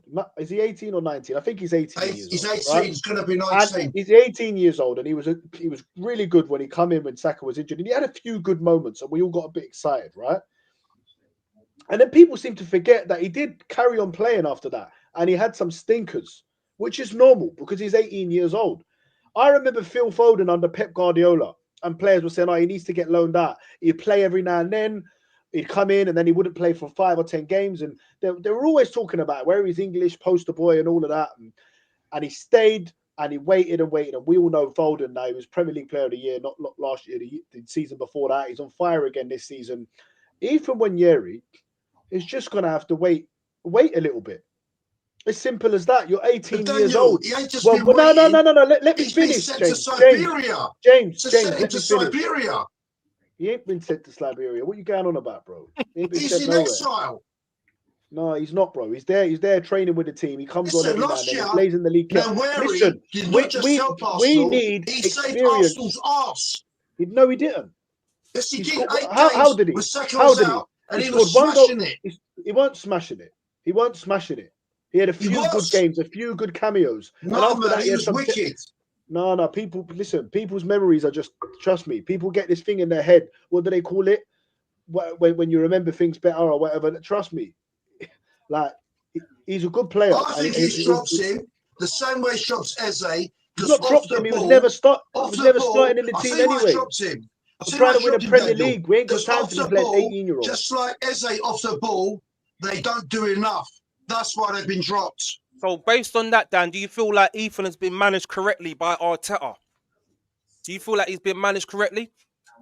Yes, because of where we are right now, how well we're doing. You don't feel like he could have got a few more minutes? Listen, maybe he could have got a few minutes here and there, possibly. But I just don't see the whole thing about like free him, like he was some superstar playing out of this world. Like he had a few good games, a few good cameo appearances, He's and so he had a good. few Man games. United to try and nick him off us. And he just signed a 5-year deal, mate. Yeah, and he had a few. Would you, Dan, it wasn't good. Would you rather play currently Nwaneri than Gyökeres? Yeah, I would. No, Just probably not. Not as a striker. No. I'm asking Dan. I'm asking Dan. Not as a striker. No, I wouldn't. But you've made out that Gyökeres isn't playing the ability he should be playing. So why wouldn't you play a player? Because I don't think he's a striker, James. Who? I don't think Nwaneri is a striker. Well, excuse me, when he played in the 9 and he scored goals, When did he play in the 9 and score goals? Last season he played in the 9 and scored goals. I don't think he did. What game was that? He did. Does anyone else remember him playing up front scoring goals? He played a lot on the right wing. Well, What they did a bit though, they did a bit, Jez.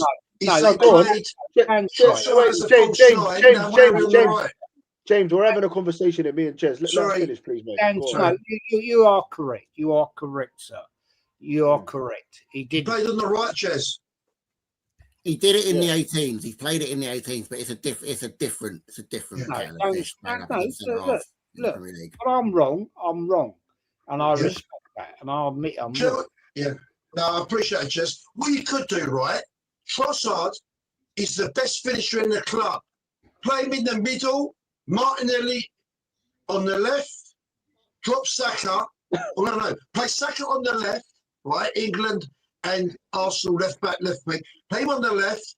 On the right, you can either play not Nwaneri, but I think he's going to come behind Madueke.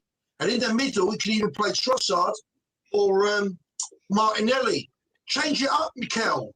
Look, he's played 34. He's played 34 times. Gyökeres don't work. Boys, can I ask you a question? He's played 34 times, guys, for Arsenal. I really want to ask this question. I really want to ask you this question, right? Right, I've got to ask you this question. When you're on AFTV, right, giving it all that one, right? You're all Arteta. Who says me? On the fan cams. Who, me or Daniel? No, you. James. You said James. Me. You. Yeah, go on. You know. I don't give you all that, mate. I'll speak facts. Anyway, go on. No, you don't. All right, you disagree. I respect you. You respect me. Go on, carry on. Go on, Cap. You give it all the large. I don't give it large, mate. This is me. People that give it large are fakes. Fake. Carry on. Right, crack on. You're on there giving it all the one with Arteta in this, that, and the other, and all that bullshit, right? And then you're on here and you're totally opposite. What No. Well, okay, I'll tell you what, Jez. You send me your phone number. I'll send you 20 interviews on ACV. I start off by supporting, and then I actually criticize. In every interview I've done, I've criticised Arteta, his selection, and his tactics. It's like wait, mate. I'm the one who's been accused. If I had like 5 sons or daughters and they do some homework bad, some good, whatever. If you support someone, you're allowed to criticise. In this society, they like to pigeonhole you. I'm not a hater. I'm not a sheep. I'll send you all my videos, Jez, right? Then you'll get a proper assumption based on the true facts, mate. And then you can see if you come out the same thing. Yeah, I watched them, mate. Don't worry about it. No, you haven't, mate. If you did, you would have come out with that. Well done, Jamie. Jamie Arsenal, big up. Exactly what you've just said. Wait, sorry, Jamie. Jamie's one of my best mates. I used Well, to look, have his Jamie- sister. Well, Jamie's spitting facts. He was good last season. Let's be serious. We had no other alternatives. He come on, he done well. He's a good prospect. Facts. So there's players ahead of him, experienced players, So he's just going to have to wait his time, man. Listen, who knows? He might come on at the end of the season, and you don't know what's going to happen. There's still a long way to go. Dan, based on what you said, sorry, when's this time? One sec, James. He's one of When's my this best time mates. ever going to I come? told him to come on. It's not Yeah, I like don't know, Dan. it's not like we've got an aging team. All these Dan. players are young and they're ahead of him. So, what point is he going to get his opportunity? Dan, he's the youngest, right? He's Yeah. the youngest. He's got Eze, Martin Odegaard in his position. You know what I mean? And if you want to put him on the right, which is not his main position, he's got arguably our best attacker, right? Well, he is our best. And then he's attacker. got Madueke in front of him. He's not getting in anytime soon, Dan. So if I was Manueri, I'm agreeing with you, Dan. Wait, be patient. But if I'm sitting there 1-2 years and the same things is still happening, No, look. See you later. I need to think about my career. No, but then there's the loan option as well, isn't there? You know what I mean? Wilshere went on loan to Bolton and was brilliant, and it did great for him. Some players don't. Foden didn't go on loan. He waited and came in, in and out of the team sort of thing. So, yeah, man. Manners and respect. First of all, big up Jez, for linking the channels for this stream as well. Got 250 and well done, Jez. Dan Potts raid as well. So well done, big up Jez. Dan Potts each and every time. Dan Potts. Big up everyone in the chat. Make sure you're liking, subscribing, all of that if you're not subscribed to our channel. Yeah. I just want to touch on the Waneri thing because I'm kind of with Dan on it, and I think the player I probably liken it to the most is I'm looking at the Harvey Elliott situation, and he was a player who went away to the Euros, was probably the player of the tournament for England, absolute worldie. Didn't probably get as many minutes as he maybe would have wanted for that Liverpool side, but they were going for the league, so they couldn't really take a chance on him playing centrally in those sorts of positions. He's gone to Aston Villa. Emery just doesn't fancy him. His whole, and you talk about a player who, from the time he was 16, and I watched him play against us in the Carabao Cup or the Carling Cup or whatever the name of the cup was at the time. And I think players and fans can also kind of get a little bit ahead of themselves where they think that they've almost got to have a career fully mapped out with 100 league appearances and 5 England caps before they're 21 or they've not made it. Like, he is a quality player with the right environment, with the right attitude. I think he's got the right manager. We've seen it with Skelly. We kind of there aren't many situations. I think I listened to someone talk about this the other day. There aren't too many situations where a young player is so good and so elite that they force their way into a top Premier League side without. I'm going to say, James, mate. I'm going to say without injuries or circumstance kind of enabling them to kind of get that opportunity. You think back to Rashford. United had that situation where they had no centre forwards. Rashford comes in, plays Europe, does really well, comes in, has a worldie against us, and his career kind of goes off. You got the Foden situation, like I said. You got the Harvey Elliott situation. Exactly the same. So I think he's at the right place. I think he's he's going to get opportunities. There are 60, 70 games. Declan Rice can't play every game. Odegaard can't play every game. Eze can't play every game. Look, Jason, let me say, he's probably being protected as well, because with his fan base, he'd have 3 or 4 bad games and everyone will be fucking calling for his neck. I want to read this out here, right? Big up G Wills. Wanyeri's proven himself many times, apparently. Well, he's got 4 league goals in 34 appearances. I don't know how many times he's actually really proven himself. He's ready and he's also better than quite a few of our wingers. Is he though? Is he really better than our wingers? How many times has he proven that? I remember him scoring against Brighton. We drew the game 1-1 and he came off injured. And he was on a roll then. He was playing quite well. He got the 5th goal against Man City in a 5-1 win. And he got a couple of goals in the League Cup. I think it was against Bolton. He scored a screamer. And, you know, like I said, people they remember things even better than they are. And to me, it's just, it's a bit mad. Like and the Brighton game down for me was actually really telling, because actually I think that was his body saying this is a level that I'm just not ready for, because it wasn't a severe injury. It was just cramp. He would cramp quite often because the jump from youth football. And I watched him play at youth level for Arsenal. I watched him play at youth level for England, and he's quality. Like there is no, you know, on the pitch. He looks levels above, but when the physicality comes into it, that physicality at that level is a leveler, and I think his body just couldn't cope with it, particularly because we had no Saka. I think someone mentioned earlier we had no other real option, so he was the only option, and that situation that we've seen with players who have been used too often, and we've ended up losing them for injury. I think that's what happened to him. That he probably wasn't ready for the physical step up at that time, and now they're just getting him ready. You have to build a level of robustness for a player like that who's going to take contact, the same as a Max Dowman, to be able to absorb that contact. We see it with Saka. We saw it with Jack Wilshere when he came into the league. I think you're right. I think he's got to be protected, but I think they've also got to look at other players, your Foden, your Harvey Elliott's, your Rashfords, your Grealishes, those sorts of players that kind of take that level of contact, and how you kind of manage them to make sure that he still has a career at 25. Ryan, have you sorted out your stuff now, my brother? I just want to say here, everyone's saying that there's been a Potts raid. I'm not sure there has. He finished his lab earlier ago, but if there has been, thank you very much. But I'm not sure there has. Ryan, what are you saying, my guy? Yeah, big up, man. Big up. Oh, I can hear you now. Yeah, big up. We'll go back. We'll let you take the stage for a little while, Ryan, man. Why are you using your neighbour's Oh, bro, internet? it just everything shut down in my area. It was a bit peak. So big up Clock and Curtis. He's not even my neighbor. I drove down to just say, well, go on, because like he knew I was gonna jump on. Clock and Curtis, my guy, each and every time. But right, how are you at feeling his about house the now? Villa game, my bro? How am I feeling about the Villa game? Yeah, man. Yeah. Take on it. You know what? Yeah, I'm actually kind of shook with this one. Look, people say I say that a lot, but like, listen, I was up at Villa Park. I had the best view of Matty Cash nutmegging David Raya, man. Reminded me of Giulio Belletti when he did it to Manuel Almunia all those years ago in the Champions League final. But if I'm being real, Villa just won at Stamford Bridge. Villa are not looking like they want to lose at the moment. And the way we're playing, everyone wants to mock it because I keep saying it's not sustainable, rare tear. I hear it. But bro, like the way we're playing, man, this Villa are not a joke, you know. Like I know they're going to be missing Matty Cash and Kamara, but you know, Amadou Onana is going to be there, and they still got a very, very, very strong squad, man. I think they're not going to be coming to the Emirates for a draw. I think they're going to try and get the win, man. And if we're going to play the way we played in the last couple of games, look, since the Sunderland game, I'd say at least, innit? Because we did the madness against Bayern Munich, man. But after that, it's been downhill, man. And we scraped through. You know, I think we've been quite lucky to be getting the kind of results we've been getting. And look, champions are meant to be doing that. So big up ourselves for actually, you know, scraping it through. But there's been some near misses, man.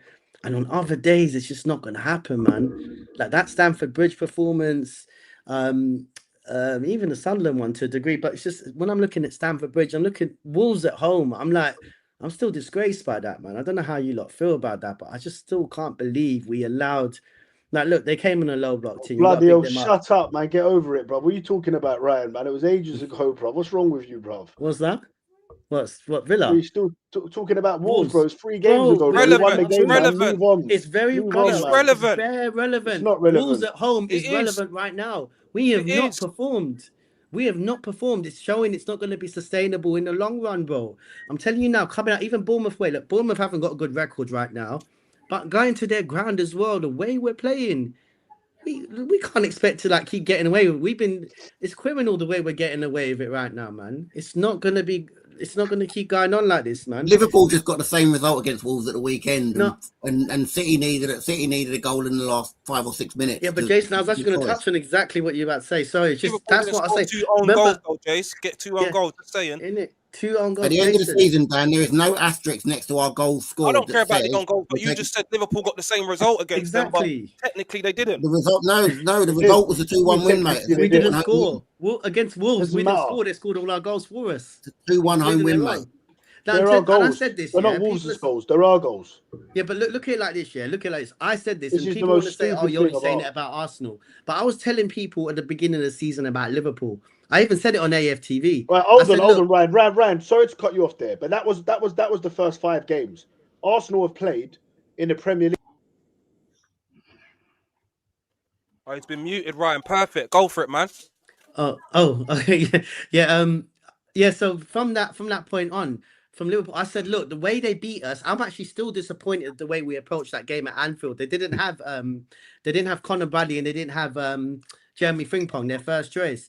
I told people, and I said it, Liverpool are going to drop points this season. They are not their best. And again, they did scam some results for some games, but look how it dropped. I'm telling you, it's going to happen to us. We can't keep playing like this, man. And Villa as well are not coming to play. They started the season poorly, but I'm telling you, man, Villa, since they've been winning, they've got better results than us, man. Yo, like they won at Stamford. Look, I know Chelsea are not the same Chelsea, but they're coming to London to try and win again. I'm telling you now, they're not coming for a draw tomorrow. You know, and I am one of them people that says Emery's a better manager than Arteta because he wasn't backed at Arsenal. He wasn't backed. I'm telling you, this guy's got resentment. He's in it first, and I don't blame him. And you know what else he's got, Ryan? He seems to have Arteta's number. 10 games, 6 wins for Emery, 2 losses and 2 draws. He seems to have his number. You cannot say he wasn't backed when he was given the amount of money that he was given, and he absolutely drew the Stephen Lichtsteiner at right back, who didn't even get into Juventus' squad anymore. That slow Italian league. Yeah. Those are the sorts of players that those sorts of managers. People talk about like Marinos and Contes and them sorts of players. People like those, they want an even Perisic. They want those sort of steady, reliable, been there, done it, won leagues, can be relied on, aren't going to give you much. They're going to give you 6, 7 out of 10 every single week. They're not going to give you 8s. They're not going to give you 4s. That's the sort of player that those sorts of managers love to have in their side. They love to have them in their side. Look, no, you're going, Dan. Go on, Ryan, my bro. Oh, okay, love. No, but look, Jason, I'm telling you, look at the squad he had. Look, he did okay with Leno for what it was at the time, but Lichtsteiner right back. Nicolas Pepe, look, I actually did think there was more to come from him, but he wanted Zaha. I'm just trying to say, like, look, Arteta has been very much dictating everything until Berta came in this season. Berta has made these signings, and I hate to say it, but the reason Gyökeres is not really thriving, yes, he's got to take some elements of responsibility for his movement, but when he has made movements, this team doesn't pass to him. Yeah, and also this is not Arteta's style of play. Arteta didn't want Eze. This is because of Havertz getting injured. Yeah, Berta made this signing. Gyökeres is the killer striker we've been waiting for. Arteta didn't want him, and he's not adapting his style of play. Arteta hasn't got a plan B. People are saying, "Oh, Arteta's gonna learn." How many times? How long does it take for him to change things?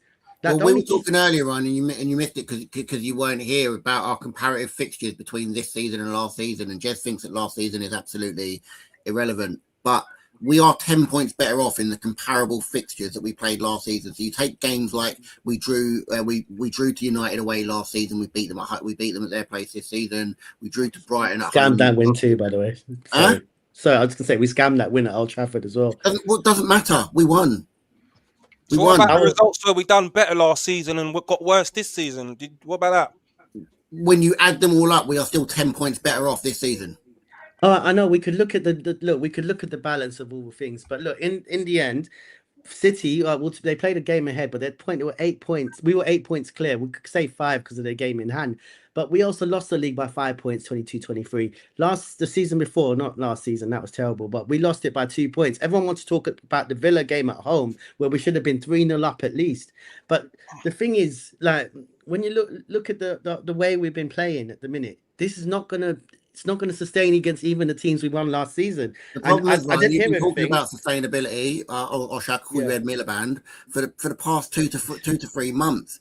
At first, it was bad performances aren't going to be sustainable. Then it was own goals aren't going to be sustainable. Then it was set pieces aren't going to be like Jason. like Own goals own goals are not going to be sustainable. How they long probably will won't be, goals? but there'll be something else. We can't keep getting own goals. It's not going to happen. What I'm saying, Ryan, is at first it was poor performances. So poor performances aren't sustainable. We're going to get found out. We can't do this, can't do that. Then it was set pieces. We can't keep relying on set pieces. Then it was own goal. We can't keep relying on own goals. But you're proving my point. We're winning The set games, pieces. Ryan. What's happened to the set pieces? Gabby gets injured. We can't score set pieces. We're winning games. Yeah, but it's not going to be winning happening games. in the long run, Jason. That's what I'm We- trying we to have say. scored- Something else will take over and we will still win the games. Exactly. If we don't win tomorrow, it's going to be proof. Ryan, So- I'm not being Proof funny. of what exactly? Hold on, because you said about Liverpool. That was the first 5 games of the season. Yeah. Arsenal have played, I think, in our last 20. Stop doing 21 again. In the Go last for 7 games, Dan. Do that. Why? No, because I'm saying we're looking at a whole big bite size rather than small bite sizes. Because small bite sizes, you can say anything because every game's No, you different. can't. So you go through the whole We're going on chunk. recent form. What do you mean we're going on recent form? Recent I think that form, counts. 7 games. Recent If you form. go back 21 games, I'm saying go back 7, 8 games. Why don't you do that? So why are we only doing 7 or 8 games? Why are you going back 21? Because you want to just Because- stick to the positives and not get No, the real because story you of what's wanna been go happening by over the that. last 8 games. Yeah. Yeah, it's been What- slow, what's it's been happened? lethargic, and it hasn't been good, Dan. And we've been scraping over the line. It's not sustainable. We Right. need to get better. Agree. The key word you We need said. to get better. That's it. the Do key you agree word with that? said, That we need to get better? 100%. Of course, we need to There get we go better. then. Listen, no one said we don't need to get better. We definitely need to get better. 100%. Both things can be true at the same time. But but the fact is, we will get better.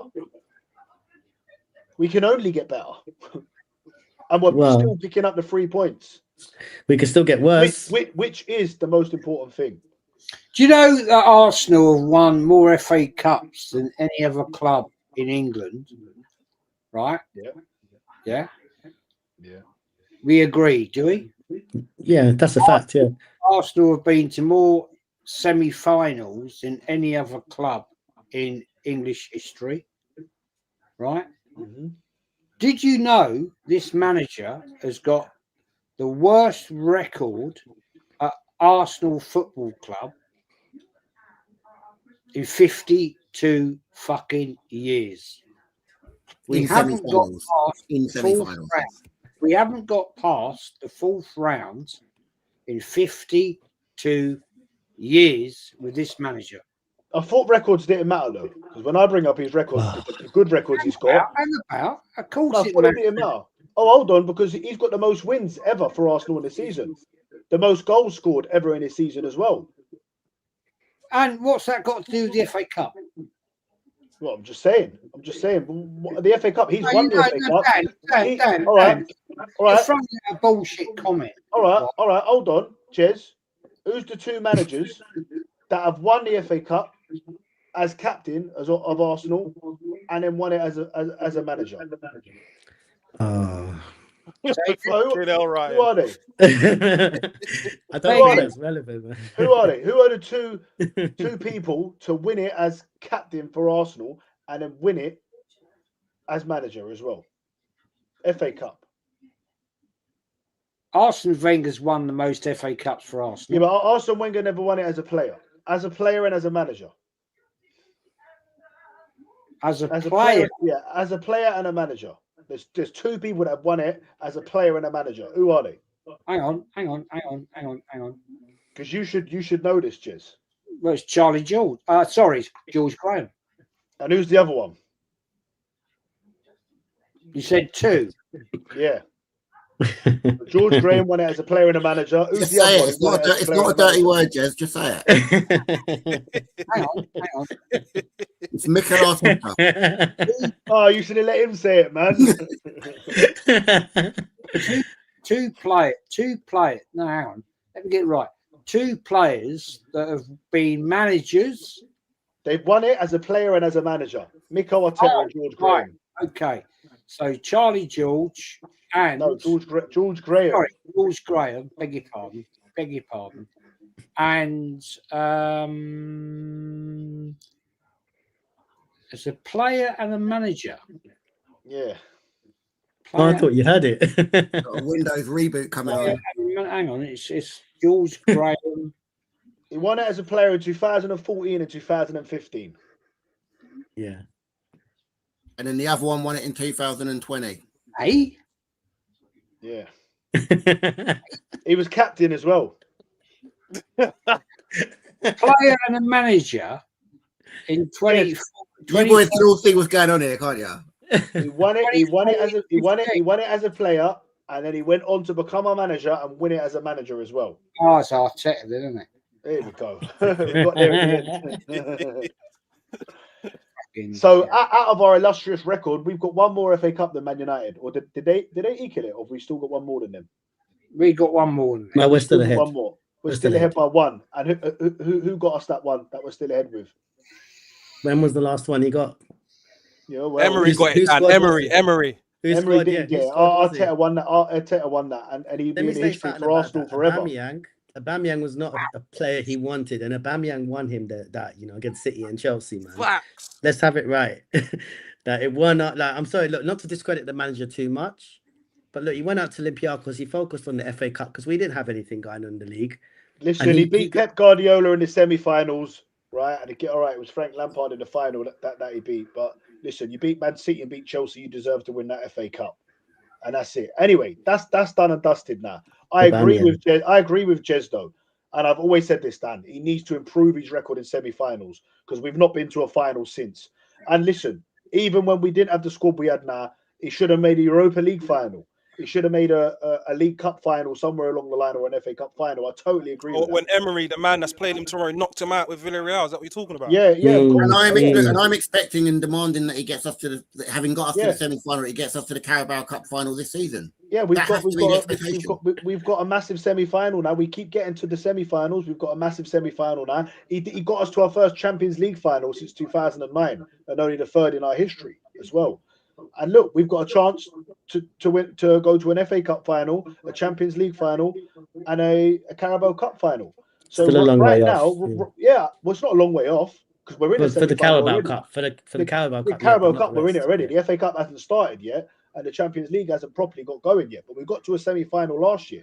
This man got us back into the Champions League for the first time in 7 years, and in his first attempt, he got to a quarter-final. Second attempt, semi-final. Now this is the third attempt. Can he get us to a final? Well, I'm not sure. I'm not sure, man. I just feel like that his football it's been lethargic lately, but he also doesn't change things. Substitutions are another thing. Doesn't make them. Do you change things right now? Like, do you not think that Arteta, right? He's going to change things for certain. Do you not think him and his backroom staff are not sitting there going, how can we play better? How can we score more goals? Or do you think they're just going, you know what? Let's just go out there and hope for an own goal. Is that what you think's happening? No, you're not wrong. Look, we're not professionals, but at the same time, we're sitting there watching the screen, and sometimes the same things are happening. We still see the same problems, Dan.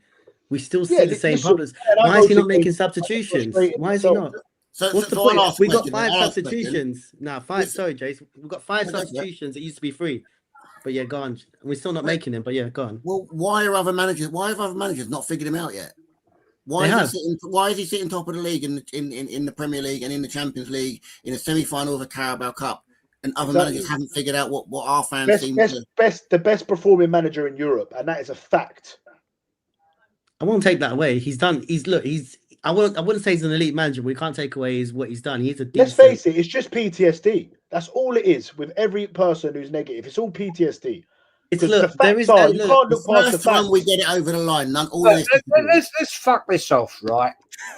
Let's just put this to bed. Go on. Right. Best performing manager in Europe, right? Fantastic. What's he won? I'm fed up with this. I'm fed up with bullshit. You can't win anything mid-season apart from the Carabao Cup. You can't win anything. Look, you got a couple of melts in your chat, right? Calling me out, right? Fair enough. Yeah. Starving. They've been calling me out. Shut the fuck up. You don't know what the fuck you're talking about. At the end of the day, I know more about Arsenal than you'll ever know that I've forgotten. The fact is, he could be the greatest manager in the world. He ain't won nothing. He ain't won nothing. Well, he has won something. He's not won something in 5 years. Well, what's he won? The FA Cup, which wasn't his team, and it was Emery's team. Yeah, no, it's true. That is relevant, Dan, though. It is relevant. No, I'm sorry. I hate Aubameyang out of his club as well. Right. I hate it when anyone says that. I hate it when anyone says that. So wait, hold on. If Enrique took over now, we lost 3-0 tomorrow and the board sacked him and Enrique took over and won the league, what would you say? Oh, it's Arteta's team. No, you wouldn't. You would say Arteta couldn't get us over the line, but he could. And that is a fact. Clip this up, Dan, here, 1 hour 45, because this needs to go out. You would say that it is Arteta's team, though, Dan. It is Arteta's team. We've had this argument before. Oh, I'd say he built it. Bro, I'd say he built it, but Enrique's the one. So say Emery built it then. Say Emery built it. Emery did build it as well. Well, I'd say more Wenger. Emery was there for a year and a half. Listen to the context. Fact is, Arteta done the tactics. Little melt in your chat, right? Starving Marvin. It wasn't Unai's team. It was Wenger's team. It was more Wenger's team. I agree. It was actually Emery's team. No, it was more. He was only there a year and a half. Most of them players were signed under Arsene Wenger. They were. Yeah, but he moulded them. He moulded them. Oh, fuck off. He moulded them. Arteta moulded them then. He moulded them to what? Arteta moulded them to what you got to remember is that the FA Cup, when Arteta started, the FA Cup had not started. I hate it when anyone says that's someone else's team. I hate it because they did not do the tactics. They're not in the building. Right? Arteta, you know what's funny about the argument? Even Slot last season, he tweaked it, he changed things. That was his team, not Dan. Let me ask you this, yeah. Let me ask you this. You know we're talking about Ryan, teams. before you come in, let me tell you. You know what people say. You know when you say to them, Arteta finished 8th twice, the worst in the Premier League, Arsenal's Premier League history. You know what they come back and say? Did you see the team that he had? Did you see the team that Emery left him with? Do you understand? And when he's going to win something, it's nothing to do with Emery. Dan, crazy talk. We were 10th in the league. What's your point? We were 10th in the league. We were 10th in the league when he took over. Emery didn't manage any of them FA Cup games. Arteta managed every single one of them and changed the whole philosophy, the way we played. He wasn't able to seep into the team in 6 months. That's all that was. Yeah. He wasn't able to seep in. You can't. Yeah, because since he seeped in with his tactics, nothing's come down. That's just a fact. Yeah. What is the relevance of where Emery left the club? What is the relevance? Because at the end of the day, right, he hasn't won anything. Arteta has won nothing. No, that's incorrect. It's incorrect. He's won the FA Cup, so you can say he's won nothing for 5 years. So that's what you want to add that to your sentence. I just said that. He's won. Wait a minute. Community Shields, we forgot about those. No, let's not do that. Let's not do that. At the end of the day, this manager, right? He could win all 4 yet, Jez. Has spent more money than any other Arsenal manager and has still won nothing. Now, and the next one will spend even more because of the day and age we live in, because of inflation, because of how much players cost. No, that one. Yes, it will. It will, because players' prices will go up. The next Declan Rice we sign in a few years' time will be 200 million, and then we'll be saying he spent the most. Yeah, but even that's how it works, Dan. But even the equivalent of Wenger's time, he never got the equivalent. No, honestly, that's facts though. That is facts. And then you also hold on. Alan Shearer. How can you say that is fact? Let me give you a fact. Jez. Alan Shearer was the most expensive player at £15 million he cost. Yeah. Now, how much does the most expensive player in the world cost? 200 million, right? Who is it? Mbappe or a Neymar or whoever it was. Exactly. So of course he's going to have spent more. It's inflation, yeah, but Dan, inflation. What relevance is that? It's inflation, Dan. To bunch your argument that he's saying he's fought more than any other Arsenal man. Dan, let me say. Let's all talk about bullshit, right? Who's the first £1 million player? Who's the first £1 million player? Oh, let James answer it. I mean, you're talking bollocks. I got James on mute, you know. But obviously, oh, At the end of the day, Jez, can you not not understand where I'm coming from? Right, Can you not understand where I'm coming from? You can James, you not unmute understand? your mic, mate.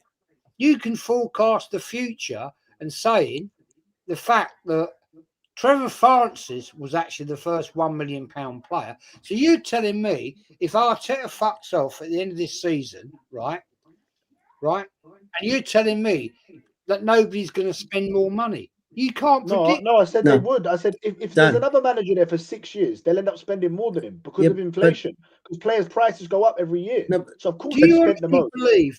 Do you honestly believe? Let's be honest. Let's be fair. Let's chill it out, right?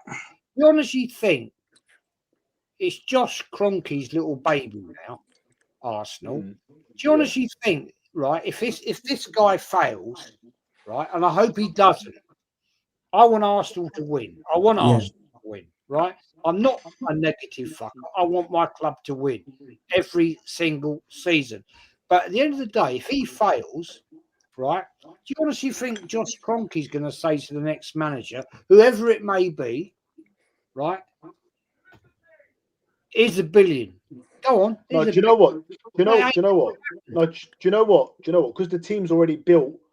Probably not. But if the manager stays and we're winning, then we'd be spending at least 200-300 million every summer, wouldn't we? You have to because your competition Yeah. is doing that. But Dan, and also, like, I just want to put this comment out here because I always say this as well. 1 billion, 300 was spent, just gone. So it's actually 700 million he spent and failed, right?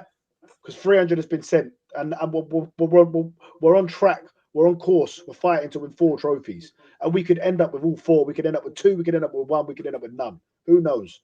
You know. And then you've also got to look at what we're competing against. Man City, they're talking about is going to get Semenyo after last season spending how much? They spent 400 million in January. A left winger we're missing out on when we need a left winger. How many of those signings for them didn't work out, and then they just you know what? Screw that. We're now just going to go. Marmoush hasn't worked out like we want. Okay, fine. We'll just spend another 65 odd million on. And the other thing is that go for it, James. Go for it. Quick comment after Jason. Sorry. The other thing as well, Jez, is like you've got to look at the big picture. When Man United were dominating and Arsenal in the 90s, in order for Chelsea and Man City to break that domination in the millennium and the 90s, and the way that the price value of players went astronomical, in order for Chelsea with Abramovich to break that monopoly, they had to spend. When Man City came in, they got the best manager, Pep. They got the best players. Chelsea came in, they got the best players, Makelele, Drogba, Essien, and then they went and got Marino, right, to break that monopoly, right, of Man United's domination, who had the most money and were one of the biggest clubs in the world, biggest club in England, right? So when Arsenal came in, the first 4 or 5 seasons, Arteta, he never had any money. The Kroenkes did not spend money with Arsene Wenger for the last 12 years of him being a manager. Arteta only got that money towards the end. And like Positive Dan said, because the prices were astronomical, like Jason said, right, it makes it look a very exorbitant. Oh, he's had 1 billion. No, mate, that's how much they were costing the players. No, but Dan, Dan. We had to pay 100 million because if we didn't pay it, he would have got someone else would have got him. And that's the way the dynamics work. Yeah, but James, you've got to look at inflation as well. Look, that's what I'm Rio saying. Ferdinand, Rio Ferdinand was 29.1 million. He would be well West over Ham. 150 million now. But back then, even our star signings were what Sylvain Wiltord for 13 million. Jose Antonio Reyes, we only paid 10.5 million for him. Yeah. Henri was about what, 11? Something like that. But no, but this is what I'm trying to say. We've never had a manager spend so much money. Emery wasn't backed. Arteta has been backed the most. And even in the current market, the money he has spent, there has been a lot of players. Yeah, big up Gabriel Magalhaes. Love it. Yeah. But there's been other players like Lokonga. Yeah. Nuno Tavares. You're talking about Lokonga, some squad player from 2 years ago. What manager hasn't? The majority of them are top players. Look, we did. Wenger did too. Francis Jeffers was one. You know, Ryan, you can't. Yeah, right. Not so. Our squad is worth the most in the whole of Europe. No squad is probably worth more than ours. Anyway, go on. Look, like I said, when you look back at It's City, up and they lost Rodri, bought a central midfielder. Where is he now? God knows. They went and bought Marmoush. Hasn't really worked out the way they wanted to. Spent money in spent money in the summer.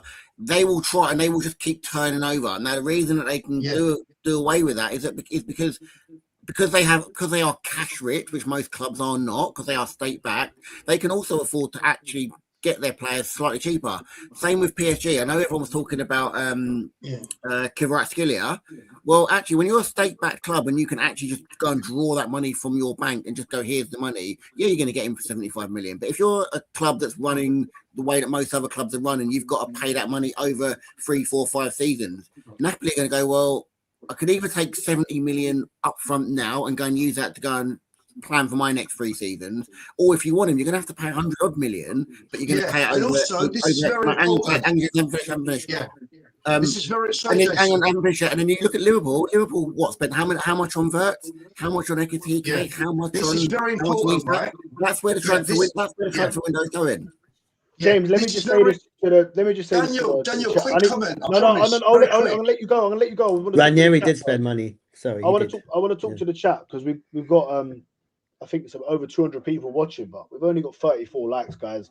Smash the like button for us if you can. We're a new channel. Subscribe if you've come over from Jez's channel, or I think it was Lee Gunner and Dan Potts. We're all rated Jez, and I think it's come through to us. So thanks for coming. Thanks for watching. Thanks for staying. Drop us a like if you can. Subscribe if you can. We'll appreciate it. We always have good panels like this on. I want to thank everyone for coming on as well.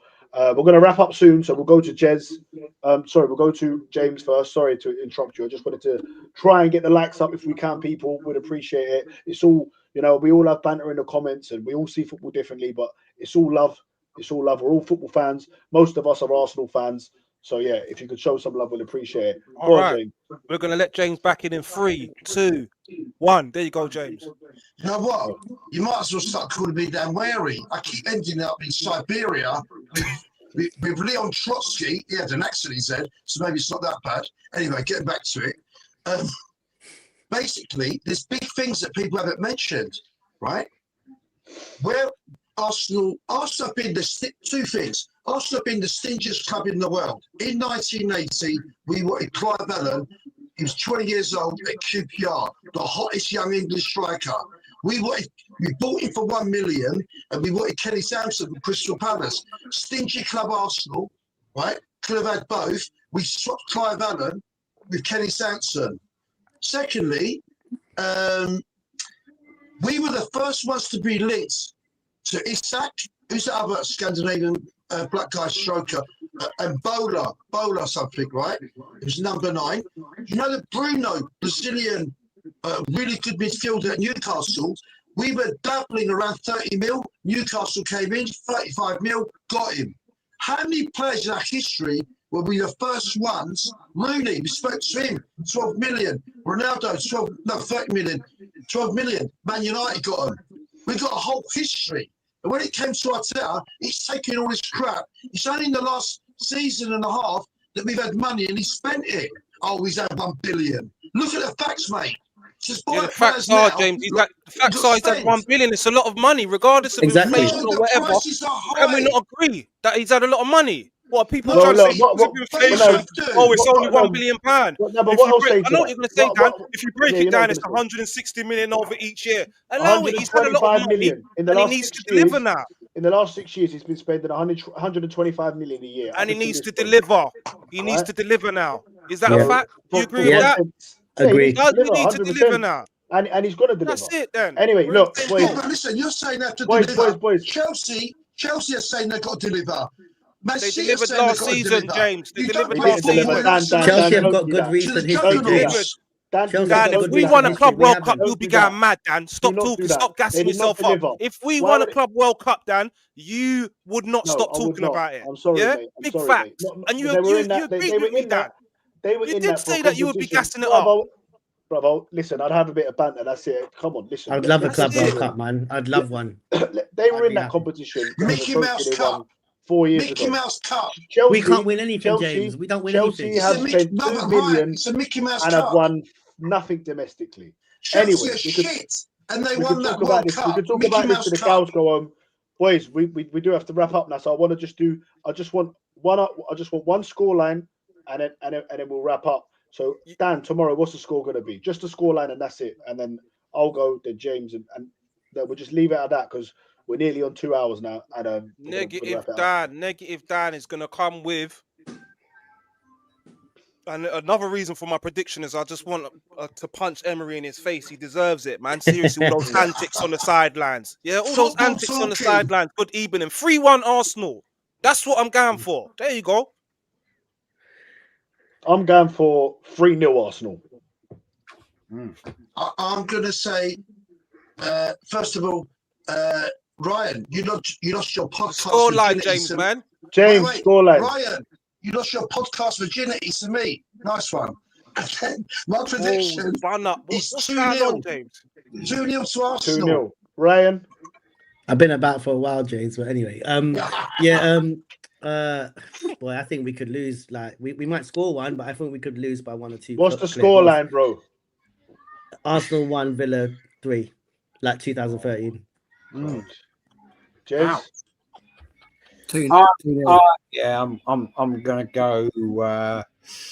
I think it's gonna be. I think it's gonna be Desmond. I'm gonna go 2-2.